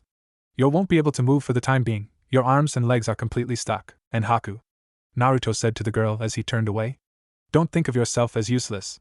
You still have time to learn and grow. I won't kill Zabuza and I'll rescue him so you can still be with him. A tear fell down Haku's face. Thank you, Naruto. The blonde turned to Sasuke and grinned. Good job on holding out against her. Now we just need to. Lightning blade. Shoot! Naruto said. Kage no Bunshin. A Naruto clone shot out towards Kakashi and Zabuza immediately and intercepted Kakashi's intended attack for Zabuza. The clone dispersed, and the lightning blade died on Kakashi's hands. Zabuza and Kakashi looked too shocked to move as Naruto came towards both of them. Zabuza, I know why you're doing this. The Mizukage, right? The failed coup? And how would you know about that, brat? Zabuza said, still pinned down by the dogs. I mean, it was pretty big news. It's not every day that a ninja goes rogue against his village and tries to kill the leader. Naruto answered. If you're doing this to try another coup, then stop. Because I have some information that might make you change your mind. Zabuza stared at Kakashi. Release me and I won't kill any of you. Kakashi shook his head. You'll just have to be comfortable in that position. It's about the Mizukage. The fourth Mizukage is dead. There's a new one currently ruling the Hidden Mist now. Naruto revealed. The demon of the Hidden Mist stared at the boy. How do you know this? I visit the Hokage's office often and he receives some diplomats from the Hidden Mist saying that there is a new Mizukage. Apparently, the new one wants to re-establish relations with the other major villages and is currently going under reforms. I see. Zabuza nodded. Who is the new Mizukage? A woman named Mei? Not sure. Naruto answered truthfully. Even though he was from the future, he still didn't know the real names of the 5 Kages except Tsunade. You can release me, Kakashi. I won't kill any of you. My work here is almost done, Zabuza said calmly. Kakashi was about to make another snark comment when Naruto interrupted him. Sensei, I think it's fine now. Just trust me, the Jounin sighed. You better be right, Naruto, but I trust your instincts. Immediately, the dogs holding down Zabuza disappeared, prompting the missing Nin to drop. Thank you for informing me, brat. Now I can head back to the Hidden Mist and see what I can do. Before I leave though, I have a score to settle with Gato. Naruto grinned. No problem, so do we. After all, he did hire you to kill the old man. Sakura, can you help Haku get out of the ground? It'll take forever for us to dig her out. With pleasure, Sakura replied. Shinaro, she leaped into the air and crashed her fist into the ground near Haku. The ground instantly cracked, freeing Haku from the ground. Haku nodded towards her female counterpart. Thank you, Zabuza, Naruto said to the demon. The member of the 7 swordsmen turned his head. Make sure to keep Haku safe for me. You're the only one that knows her. She treats you like family. The blonde-haired ninja knew that without Haku's death, Zabuza wouldn't feel the same way he did about Haku as before. However, Naruto was sure that Zabuza still cared deeply about the girl's well-being. The demon of the Hidden Mist slowly nodded. I will make sure to take care of her, brat. After all, I owe you one for saving my life and telling me about the Hidden Mist. What's your name, by the way? Naruto. Uzumaki Naruto. The young ninja answered. Now, if Gato arrives, there they are. A shrill voice screamed. At the end of the bridge, dozens of armed gang members, samurais, and bandits gathered around a single short man. So, you couldn't finish them off. I should have known that you were worthless. I never planned to pay you anyways, but I never expected to see all these ninja brats and you alive, demon of the Hidden Mist. For a moment, there was complete silence as the members of Team 7 glanced at each other, and then glanced at Haku and Zabuza. All of you, do you still have enough chakra to fight? Naruto asked. I have enough, Sasuke said, his eyes switching back to the Sharingan. Sakura grinned. I haven't fought at all, and it's actually killing me. You and Sasuke always gets to knock around the bad guys. I want to give it a go, Kakashi sighed. I'll just let you 3 handle it. Zabuza, I'm guessing you're going to lead them. I will. Zabuza nodded to Haku with a new glint in his eyes. Let's make them pay. I'm going to capture Gato alive and slowly torture him. Several minutes later, Inari appeared with the other villagers, only to find dozens of bandits and thieves laying all over the bridge while Gato was unconscious with a broken nose. Naruto smiled as Inari approached him. You know, heroes always come at just the right time, but you were just a bit too late. So you're heading back to the Hidden Mist with Haku? Kakashi asked the missing Nin. Zabuza nodded. It looks like your student wasn't lying. The Mizukage seems to have located where I am and sent me a scroll asking for my return. Apparently, she wants me to become a teacher at the newly opened academy and lead a genin squad in the future. Kakashi looked surprised. The demon of the Hidden Mist as a school teacher, that doesn't sound exactly right. We might not be enemies anymore, Kakashi, but I still have good reasons to kill you. Zabuza glared at the silver-haired Jounin. The son of the White Fang waved his hand. Don't worry about it. Becoming a teacher and leading a genin team can be very rewarding. I had second thoughts of becoming a Jounin instructor, but seeing this team makes me change my mind. They are very talented, and it is rewarding to see them grow every day. You have an impressive team, Zabuza admitted. That Naruto brat is quite impressive, and you have a Uchiha and a girl with incredible strength. If I ever manage to cultivate a team, I would like for them to face off against yours to see who is the better sensei. You have yourself a deal, Zabuza. Kakashi held out his hand for the ninja to shake. The demon took it with his good hand. I'll be heading out right now with Haku. Till next time. After the 2 ninjas took off, Kakashi approached his team who were all waiting by the edge of the bridge with Inari and his family. What did you guys even talk about? It seems like you talked to him for hours, Naruto said with a small grin on his face. Behind him, Sakura and Sasuke were both smiling also.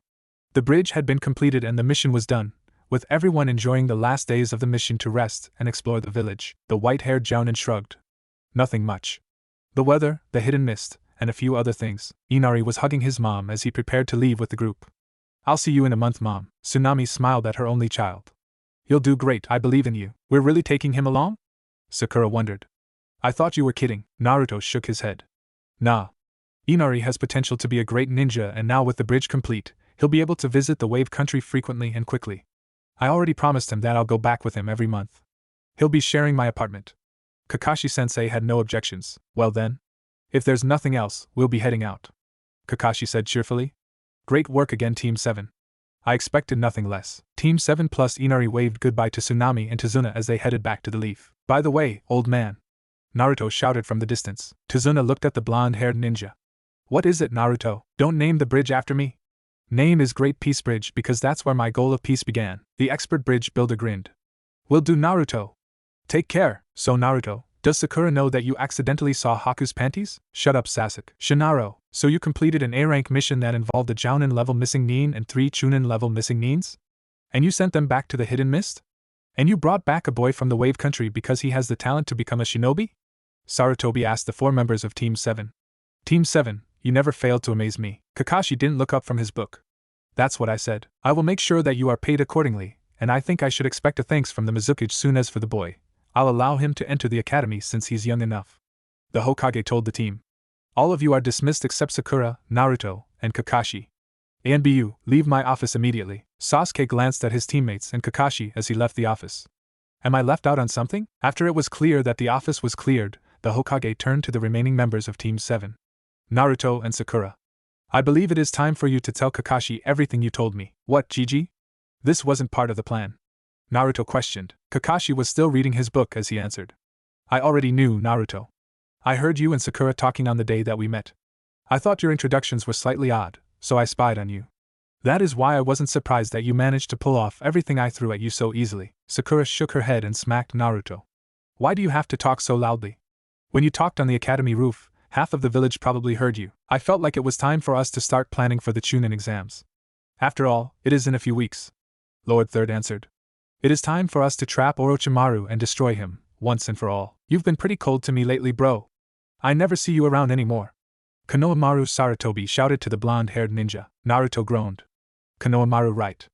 I'm really busy these days. I just got back from an A-ranked mission just a week ago, and I'm still working on D-ranked missions. Leader, are you free right now, though? Moegi, the little girl with 2 cone-shaped hair sticking out on both sides of her head. Because Konohamaru wants to play ninja with you. I do kinda need a break. But at the same time, I want to train for the upcoming Chunin exams. Naruto wondered out loud. Udan, the little boy with the bowl cut and dripping nose, held back a struggling Konohamaru who was trying to charge at Naruto. What is the Chunin exam? The Chunin exam is basically a test to see if a ninja is ready to become a Chunin, which is a rank above Genin. A voice behind Naruto explained. Naruto came face to face with Sakura, who had her hands to her hips. It's basically to see the strengths of a Genin and determine if they're ready to move up, since ninjas that become Chunin need to have good leadership and combat skills. Yeah, what she said? Naruto said afterwards. I'm training hard for the exams. If you want to train with me, then you can come with me. Maybe I can teach you a couple of jutsu and help you with your taijutsu. Just then, a little boy with a bucket hat ran behind Naruto. Yo, Ani. Who are they? Naruto brightened when he looked at Inari. Yo, Inari. These will be your classmates in the academy. That guy with the goggles is Konohamaru, and the 2 next to him are Udan and Moegi. Konohamaru, this is my other student, Inari.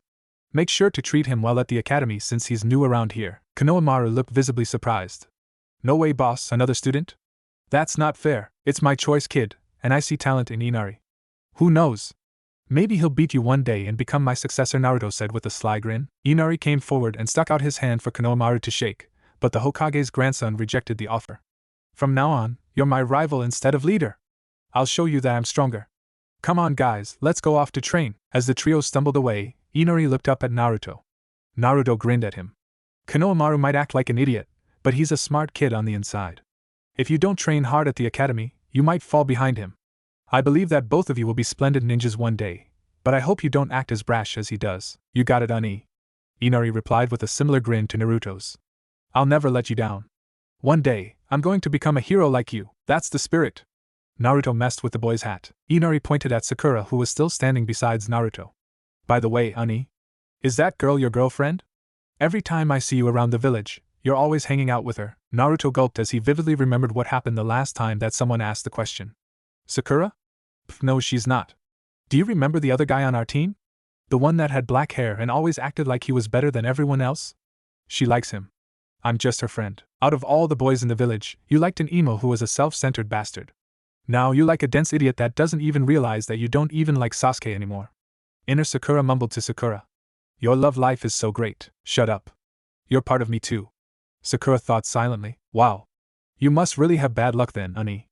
Even I had girls like me back at the Wave Country. Inari told the older ninja. The blonde hung his head. I know, it was Sasuke that always attracted the girls. If you all can stop blocking our way on the street and let us through, that would be great. An irritated voice said behind Naruto, Sakura, and Inari. 2 ninjas stood behind them, with the speaker being a male ninja with black clothes and purple painting on his face. A female ninja with rather spiky hair and a giant fan stood next to him, her arms folded above her chest. The girl sighed. Don't cause any trouble. We are foreign visitors after all. Judging by your headband, I'm going to guess your sand means coming from the hidden sand, correct? I'm also going to guess that you're participating in the Chunin exams, representing the hidden sand. Naruto casually said to the newcomers. The ninja with the face paint looked surprised. You know quite a lot, blonde. Naruto shrugged. I also know that you're a puppet ninja. The gloves you have on right now are specially made for puppeteers. I heard that Suna has a lot of talented puppeteers, though I never expected they would send one for the Chunin exams. Interesting. The puppeteer answered. You seem to know quite about Suna and puppeteers. I just study a lot about other villages. I'm entering the Chunin exams, so I need to be prepared as much as I can. Naruto answered, which wasn't a lie since Team 7 was going to be part of the Chunin exams. Originally, Sarutobi wanted Team 7 to stay out and become a special squad to help defend the village and evacuate the civilians when Orochimaru struck. However, Sakura argued that it was entirely possible that Orochimaru wouldn't attack and take the bait if Sasuke wasn't part of the exam. Eventually, Sarutobi relented and agreed to allow Team 7 to partake in the Chunin exam like last time. The male Suna ninja nodded. Not bad. Guess you leaf ninjas are pretty smart, huh? What's your name? Naruto. Uzumaki Naruto the leaf ninja answered back with his hand out. The puppeteer took it. Kankuro. The girl next to me is my sister, Temari. As you guessed it, we're going to take part in the Chunin exams. Just then, the last member of Team 7 jumped down from the trees and landed next to Sakura and Naruto. Sand ninjas, huh? Naruto rolled his eyes. Don't challenge them on the streets, Sasuke. You can fight them during the exams if you actually pass. Sasuke glared at him. Shut it, dope. I'll probably get further than you. We'll see about that. Naruto grinned. Kankuro, a voice appeared from the tree that Sasuke was sitting in a minute before. When will you stop talking and actually move? All eyes turned to the red-haired ninja with a gourd that was standing upside down on a tree branch. Kankuro stuttered. Gaara, I was. Shut up, Kankuro, or I will kill you. Gaara replied with little emotion in his voice. The red-haired boy stared at the 2 male ninjas in front of him before jumping down next to his fellow sand ninjas. Sorry, Gaara, I won't keep you waiting again.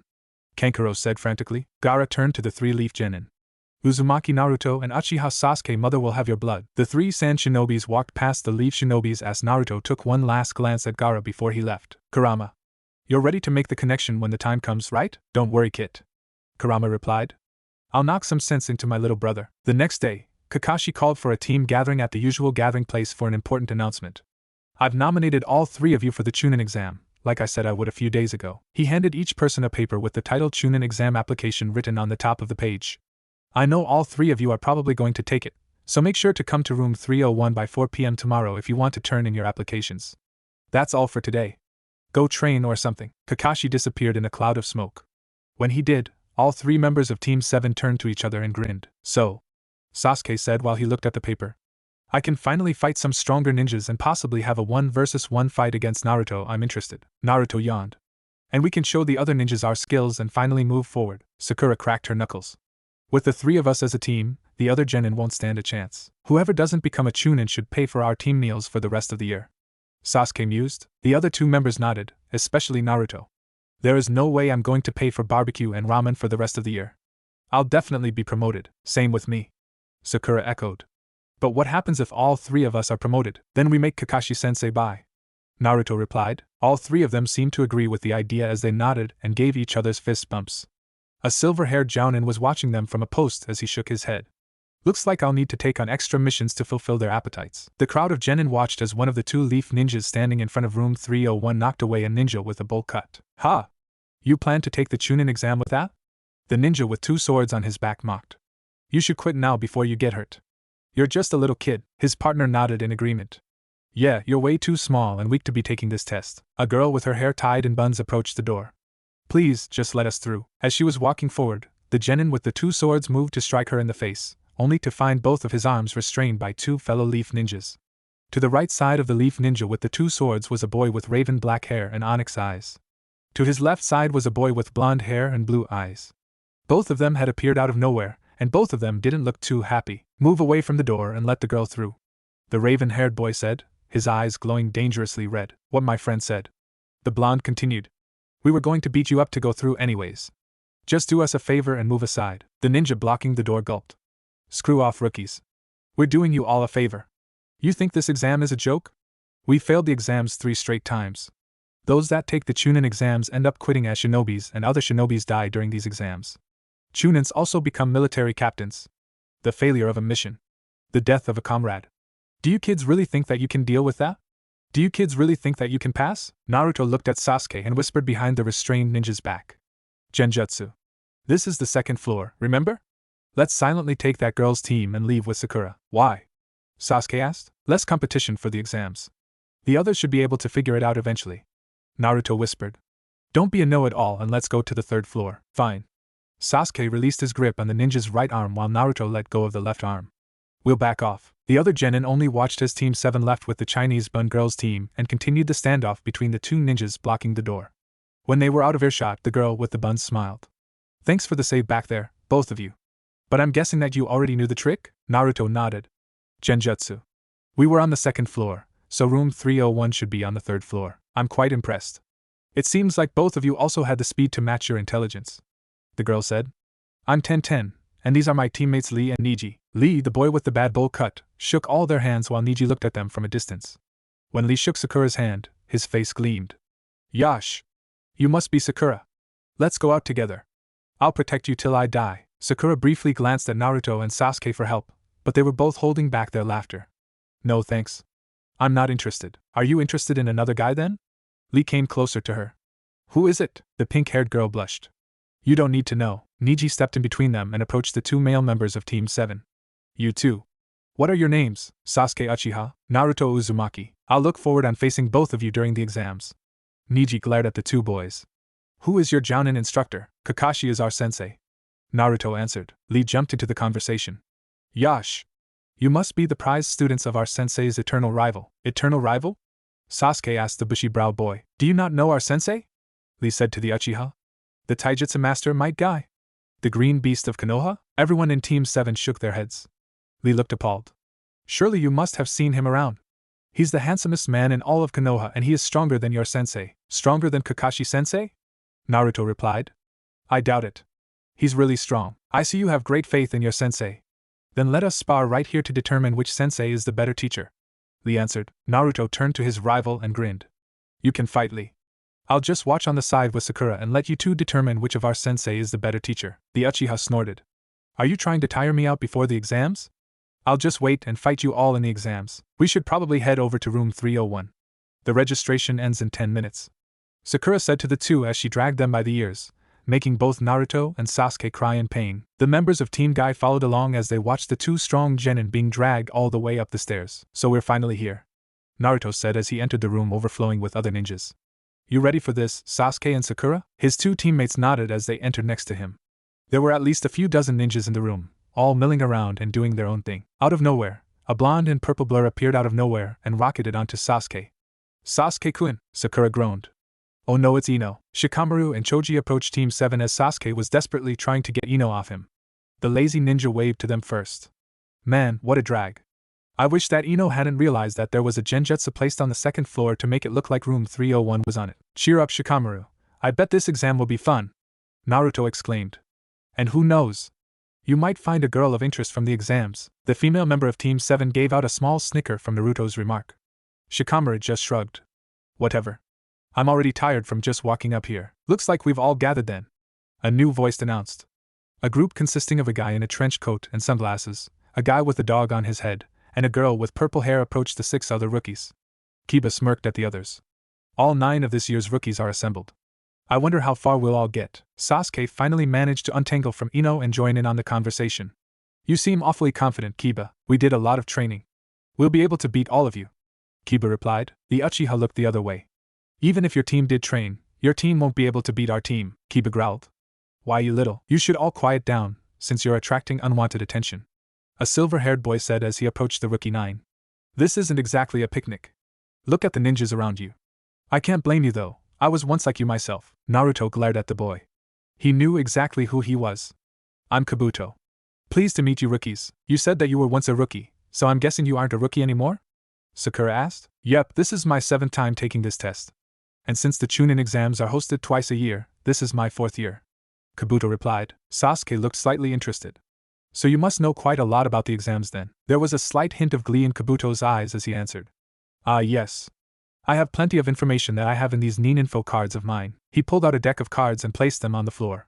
Is there anyone in particular that you want to know about? Show me the cards for my teammates, Naruto and Sakura. Sasuke answered. The blonde and pink-haired teammates looked surprised, but Kabuto shrugged and pulled out their cards. Uzumaki Naruto. He's your teammate in Team 7. He has completed 19 D-rank missions and 1 A-rank mission. Wow, an A-rank? His sensei is Kakashi.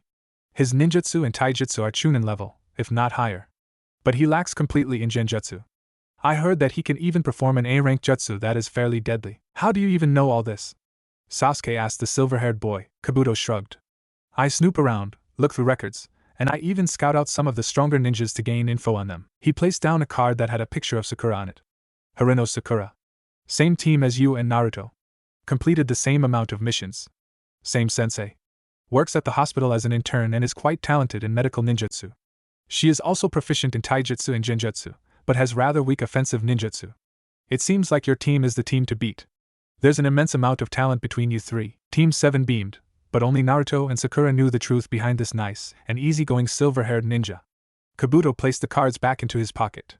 Leaf, sand, grass, water, rain, sound. Many outstanding genins from various different villages are here to take the exam. The Hidden Sound village was created just last year, so I don't have much information about them. But the rest of the hidden villages are filled with talented. Exam won't be easy for any of you. How are those bastards talented? Naruto was dead last. Kiba shouted at the older genin. If anything, they will be the team that will be beaten, Sasuke scoffed. If anything, it's your team. I know my team very well and they're more than a match for you and your team. Yukaki Uchiha. Kiba fired back. I'll whip your ass, just you wait and see. Quiet down, you idiots. A cloud of smoke appeared in the front of the room. When the smoke disappeared, a man with a large scar across his face stood in front of a crowd of Chunins. Thanks for waiting, the man said. I am Marino Ibiki, the examiner for the Chunin selection exam's first test. I am also part of the Konoha interrogation unit, so do not take me too lightly. Several genins shivered at those words, but Ibiki ignored them and continued. Let me just make this clear before we begin. There will be no more fighting without the permission of an examiner. Even if you are allowed to fight, you are not to kill your opponents under any circumstances. Failure to comply to my commands will result in your immediate failure. For this test, you will pick out one of the tabs that will be handed to you and sit in your assigned seat for the written exam. Ibiki announced to the genins. So take your tabs and go to your seats so we can get started. While waiting in line, Naruto approached Sasuke silently and elbowed him. Remember, this exam might not seem like what it's actually supposed to be. Look underneath the underneath. Sasuke nodded silently and left the line with his tab. Naruto followed afterwards and picked out a small tab that had a number on it. 32. Huh, I feel like something is a bit different than last time. Instead of sitting next to Hinata, Naruto sat next to a ninja from the hidden leaf that he didn't know to his left, and Sakura to his right. Naruto? What are you doing next to me? Sakura squeaked as he slid into the seat next to hers. Naruto shushed her. I don't know. I might have picked a different tab than last time and caused a change in seating somehow. I'm not sure. Do not turn your tests over and listen closely to what I have to say, Ibiki yelled. There are many important rules to this first test. I'll write it on the board while I explain, but questions will not be allowed. And don't make me repeat myself. He explained the rules to the genins within the room, only making them even more nervous than before. Now begin. You have 1 hour. The blonde-haired ninja stared at his paper. Good thing I've already reviewed all the material. Thanks for helping out, Kurama. I never knew you would make me study algebra of all things. I would rather stay sealed inside of you than listen to algebra class. Kurama snarled. Your clones helped you study, but if you don't remember anything, I'll help you answer them. After all, I have thousands of years of knowledge and I have much better memorization skills than you. First question is a cryptogram. Naruto thought as he stared at the paper. Huh. This isn't hard. I remember studying it a few days back. This is one of the harder ones, but it isn't that hard since I studied all the codes and code breakers. Naruto immediately began to work diligently on the cryptogram, making sure to have Kurama double-check his work along the way. The answer is our Hokage's name is Sarutobi? Really? Kurama laughed inside his head. And to think that you couldn't solve this the first time around. Though you weren't really the brightest kid around. The next question was an algebra question that involved circumference and distance. This one isn't that hard either. Geez, once you know the equations, you just plug it in the numbers and you get the answer. You had 10 clones work day and night to study math, and you could barely do a problem like this after 3 days. Kurama scoffed. I commend you on your efforts to learn everything you should have learned in the academy in a week though, not helping Kurama. Naruto groaned. This is easy though. I'll just put this number in here and boom. You have around 6 different options of attack from these angles. Meanwhile, Sasuke that was sitting a row ahead of them was writing away. Naruto's little tip had already allowed him to catch on the point of the test and his Sharingan was activated to copy every move of the person sitting next to him that was already finishing up his test. However, Sakura didn't move an inch and just stared at her test. Naruto glanced at Sakura. Why isn't she writing? Last time around, she actually knew all the answers without cheating. Noticing that Naruto was staring at her, Sakura gave the blonde a small smile and wrote something at the edge of her paper. She pushed her paper slightly his way so he could read the sentence.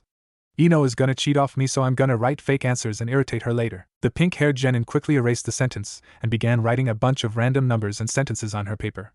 Within 5 minutes, her paper was filled with what seemed to be reasonable answers, but completely different ones than the ones Naruto had written out. Almost immediately, Sakura went slack for a moment before picking up her paper and staring at it. Realizing that Ino had activated her mind transfer jutsu, Naruto tapped on Sakura's, or Ino's, leg to annoy her. Sakura, or Ino, glared at him and turned her attention back to the paper. The poking continued however, and Sakura/Ino had enough and returned back to Ino's body. Sakura looked around as if she had just awakened from a deep sleep and grinned at Naruto. Shortly afterwards, she erased all her original answers and replaced them with the new and correct ones. Pencils down! Ibiki shouted to the genins. We will now move on to the 10th question. Listen carefully because what I am about to tell you is very important. The scarred examiner gave a wicked grin to all the young students. The 10th question is quite unique. You will get to have the choice of taking it or not taking it. If you don't take it, you automatically lose. But if you take it, there's a catch. If you take the 10th question and fail, you will never be allowed to take the Chunin exams ever again. His statement was immediately bombarded with shouts and questions, but Ibiki raised his hand and silenced the room. That means that if you take the 10th question and bomb it, you won't be able to become a Chunin. Of course, if one of you drops out, your entire team has to drop out. So, I'm giving you the choice right now. If you want to drop out now and take the test again next year. Sakura elbowed Naruto in the ribs. Are you going to shout your head off like last time, Baka? Naruto grinned in reply. Not this time. It would help some people, but in the end our team is going to win so. You have that much confidence in our abilities? Sakura nudged the boy further. The blonde only grinned. We're the team to beat, Sakura. With our advanced knowledge and skills and Sasuke's growing abilities, we're literally the golden team. I would be surprised if we didn't all make Chunin. And since we guaranteed that Orochimaru won't disrupt the final round, we'll get to see just how strong all of us are against each other. Thanks, Naruto. That's really reassuring to me, but not to them. The pink-haired ninja said as another team walked out. No problem. Naruto chirped. You know, if you do well, maybe Sasuke will actually notice you early on instead of ignoring you all the time. As soon as she heard the word Sasuke, she hung her head. It seems like to Naruto, the word Sakura only goes together with Sasuke. But I don't even like Sasuke anymore. Sakura cried in her head. Inner Sakura grinned. Do you or do you not? You're always confused and doubtful of everything. Besides, Naruto is never gonna figure that out by himself. Before Sakura could beat herself up, Ibiki looked at the remaining genins and grinned. 60 students left, which means 20 teams. I'm impressed that some of you are still here. And with that, I congratulate all of you on passing the first test. Well, that test was easy, Naruto said with a grin. The entire point of the test was to gather information, so basically cheat, without getting caught. I finished in like 10 minutes, Ibiki glared at the blonde ninja. As the brat said, the point of the test was to test your information gathering skills. But the 10th question is the true purpose of the test. It is to see if you can make the leap of faith in order to succeed on missions and take risks. No matter what the danger, there are missions you simply can't avoid. The ability to be courageous and survive any hardship. These are the abilities needed to become a Chunin captain. You all made it through the entrance exam. The first test of the Chunin exam is now finished. Ibiki shouted. You guys look dead afraid. Relax, you just finished the first part. Just as the genins began to look a bit more relaxed, something flew through the windows and landed on the desk in the front of the room. The thing tossed 2 shurikens and swiftly made a banner that said congratulations at the front. When the thing stopped in front of the other genins, all the genins could see that the thing was actually a woman with purple hair and a very revealing outfit. I am the examiner for the second test. Mitarashi Anko. Now let's go. This huge forest in front of us is practice area 44, also known as the Forest of Death, Anko said cheerfully. You'll soon find out why it's called the Forest of Death. Seeing that the group was relatively silent, she continued. Now before we begin, there's something I have to pass out. These are waiver forms, meaning that you accept that anything may happen within the forest, including death. Basically, the point of this test is a survival test. Your objective is to gather both a heaven and earth scroll and open them only at the tower in order to pass the test. 10 teams will get the Heaven Scroll and 10 teams will get the Earth Scroll. Any jutsu and weapons are legal. As you might have already guessed, there will only be a maximum 10 teams will move on to the next round. The time limit is 5 days, which starts immediately after all teams enter. There are 2 ways to fail. The first way to fail is by not having 2 scrolls and reaching the tower by the end of the 2 days. The second way to fail is by losing a teammate, or having a teammate die. Also, you can't quit in the middle of the exams. You must spend all 5 days in there even if you fail. And one last thing, do not ever look inside any of the scrolls unless you have both scrolls and you are at the tower with all your teammates. Failure to do so will result in a huge punishment. Now go choose a gate and prepare to begin the second stage of the exam. By the way, here's a word of advice, Enko said as she walked away. Don't die. Team 7 grabbed their Heaven Scroll from the booth and made it to gate 12. Naruto grinned at his teammates. Let's set the record for the fastest time to the tower. I heard the legendary Sannin team has the current record by making it through in 4 hours. 4 hours? Sasuke echoed. We'll beat this part of the exam in 3. Sakura cracked her knuckles. Now is the time to show the others what Team 7 is all about, right? Naruto, use your sensory abilities to detect where the nearest team is. Sasuke told the blonde. Naruto closed his eyes and channeled his chakra. We have 2 teams near us. One is about 1/4 of a kilometer west from us, and the other one is about 1/3 of a kilometer northeast of us. I think the west one is the better choice. He silently nodded to Sakura. Let's go for the west one, since it's closer, Sakura said, slightly nodding back. We'll tire ourselves out less that way. They immediately ran towards west towards the team that Naruto had sensed, their excitement only growing as they approached their targets. Gaara, I'm coming for you. Team 7 landed directly in front of the team, stopping them in their tracks. All 3 members looked up to see the Suna team that they had encountered earlier standing in front of them. Uzumaki Naruto and Uchiha Sasuke. Gaara said coldly. The 2 ninjas from the leaf that I wanted to kill. Mother will be satisfied with the 2 of you. Naruto stared at his old friend, or friend in the other timeline, and raised his kunai. Kurama, get ready. Once my team defeats him, I'll need you to beat Shikaku into his senses and tell him to stop corrupting Gaara. You got it, brat, just take Shikaku's Jinchuriki down. Kurama replied. I would like to see you try and kill us. Naruto replied. I promise you, it won't be that easy. Sasuke smirked as he stood right next to the blonde. What's the plan, Dobe? I'll take out Gaara while you take out Temari and Sakura takes out Kankuro. Naruto answered. Temari uses her fan to create winds, so it should be fairly straightforward with you, and Sakura can destroy anything with her punches, so she should be able to keep the puppets out of the picture. Gaara is powerful, but I should be able to beat him somehow. I don't exactly like fighting a girl, but I'll defeat her quickly and help you against Gaara. Sasuke replied. Sakura nodded. I will too. I'll smash those puppets to pieces. The pink-haired and raven-haired ninjas rushed forward at their enemies while Naruto stared calmly at Gaara. Good to see you again, Gaara. Uzumaki, stay still and allow mother to have your blood. Sand immediately came rushing towards Naruto, who only dodged the attack with ease and began to form hand seals. Futon, kamikaze, wind release, divine winds. The light breeze in the air turned into a hurricane as it moved towards Gaara. The sand ninja blocked the attack with his sand, but Naruto was nowhere near done. As Gaara attempted to immobilize Naruto with his sand, Naruto immediately jumped up and carried out another jutsu. Suetun, Sueho no Jutsu, water release, water cannon technique. A power water beam shot out of Naruto's mouth as he parried the sand attack and propelled himself into the air. Futon, Kazakiri no Jutsu, wind release, wind cutter. Using his chakra, Naruto made several powerful wind blades that struck Gaara's sand straight on. The blades managed to slice the sand wall in half, but the sand instantly reappeared and swirled around Gaara. Even then, Gaara was not fazed. He quickly shot his hand up to slam Naruto with another pillar of sand. Naruto quickly used the Kawirimi no Jutsu, substitution jutsu, in order to dodge the attack. He quickly counterattacked, forming rapid hand seals. Doton, Doryuden no Jutsu, Earth Style, Earth Dragon Blast. A large dragon head erupted from the ground and shot solid earth balls at Gaara. The sand user erected a dome to protect himself, and the shots deflected off the dome. Naruto wasn't surprised at Gaara's power, as he knew his friend had always been quite powerful. Uzumaki, your blood will be delicious, mother will enjoy your blood. Gaara drawled. A huge wave of sand rushed towards Naruto again as he rapidly erected a barrier. Doton Ewain Wuru. Earth release, rock wall. Instantly, a large rock wall was erected in front of Naruto. However, the sand slowly began to crack the walls, putting immense pressure on the hastily constructed rock wall. Naruto braced himself as the wall shattered and the sand sped towards him. Suetun, Suijin Hiki, water release, water barrier. Water wrapped around Naruto and the sand was unable to penetrate the surface this time.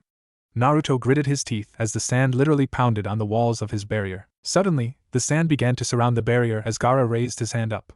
Sabakakyu, sand binding coffin. What? He can trap me in the sand coffin while I have a barrier up? Naruto slightly panicked as the sand slowly encased him and his barrier. Suetun, Sueho no Jutsu, water release, water cannon technique, die! Gaara screamed as he closed his fist. Instantly, the sand crushed anything within its walls. However, there was no blood coming out from the coffin. Looking for me? Naruto asked as he stood behind Gaara. I used the water cannon technique in order to drill a hole into the ground and use the headhunter jutsu to dig my way to escape. You're strong, but not strong enough to beat me. I'm running low on chakra. I need to end this quickly. Naruto thought.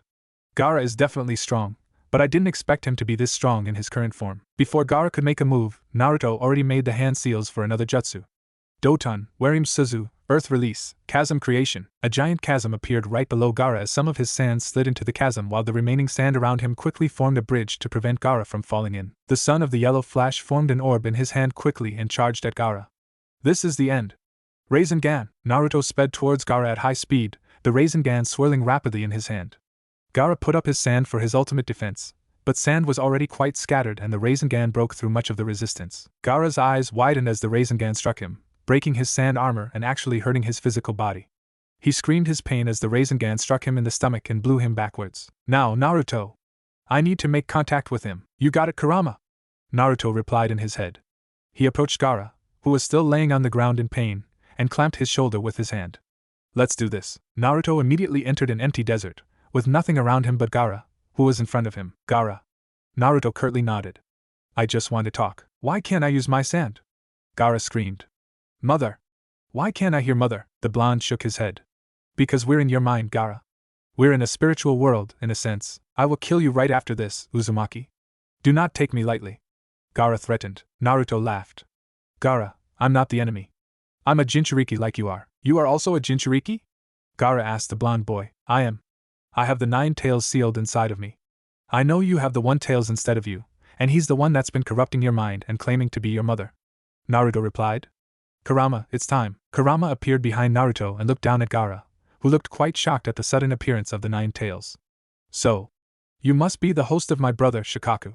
Shikaku, come out now or I'll bring you out. The form of the 1 tails appeared behind Gaara. So, brother. It looks like you've partnered up with a human? I thought you hated humans with a passion. This human has earned my respect and trust. Kurama growled. Meanwhile, you've been using your human to kill for you. I have to say, I am not too pleased with your actions. You see, your host happens to be Naruto's beloved friend in the future. In the future? Shikaku replied, confused at the sentence. Kurama slowly nodded. My host and I are from the future. At least, our memories were transported back from the future to the past. Now I suggest you listen if you don't want to be sucked up and be forced to become part of the 10 tails again. The 9 tails looked at the 1 tails and spat out an orb from his mouth.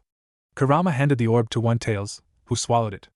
Instantly, Shikaku looked at Kurama and Naruto differently. I see if you have this much respect and faith in your human, perhaps I will do the same with mine. Trust me, it's so much nicer letting them borrow your power and releasing yourself. Kurama said as he turned to Naruto. Shikaku won't bother your friend Kit. If anything, he will work with your friend to help him become stronger. So he'll be able to use the cloak and everything? Naruto asked. It'll be a little different. Gaara is already subconsciously using Shikaku's chakra and power. Shikaku is the one strengthening Gaara's sand strength, allowing him to have that ultimate defense. Your friend will still be able to do this, but he'll also be able to have a different style of cloak and chakra. Naruto clapped his hands. Perfect. Now I can talk to him calmly. Gaara looked confused as Naruto approached him. You can control your 9 tails that easily, Kurama? Naruto replied dryly. He doesn't like the name 9 tails. Your tailed beast's name is Shikaku. He won't affect your mind again and will work with you from now on, at least I hope. Kurama gave out a snarl. If he doesn't, I'll force him and make sure that he does. Your tailed beast just said something about being from the future. What does he mean? The red-haired boy questioned the blonde, his eyes looking a bit calmer than before. Just like he said, Kurama and I come from the future. We used a forbidden jutsu to travel back in time in order to change the future. Let's just say that in the future, there's a lot of wars and deaths that can be avoided. Naruto shrugged. And in that future, you're my best and closest friend.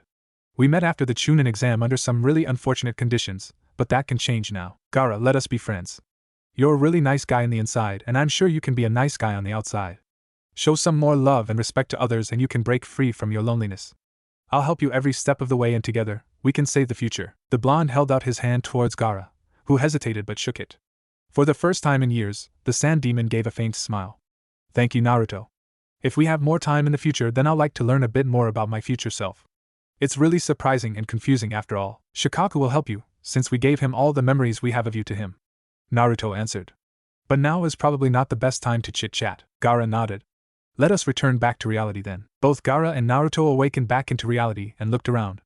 Temari was clearly losing to Sasuke while one of Kankuro's puppets was already broken and smashed on the floor.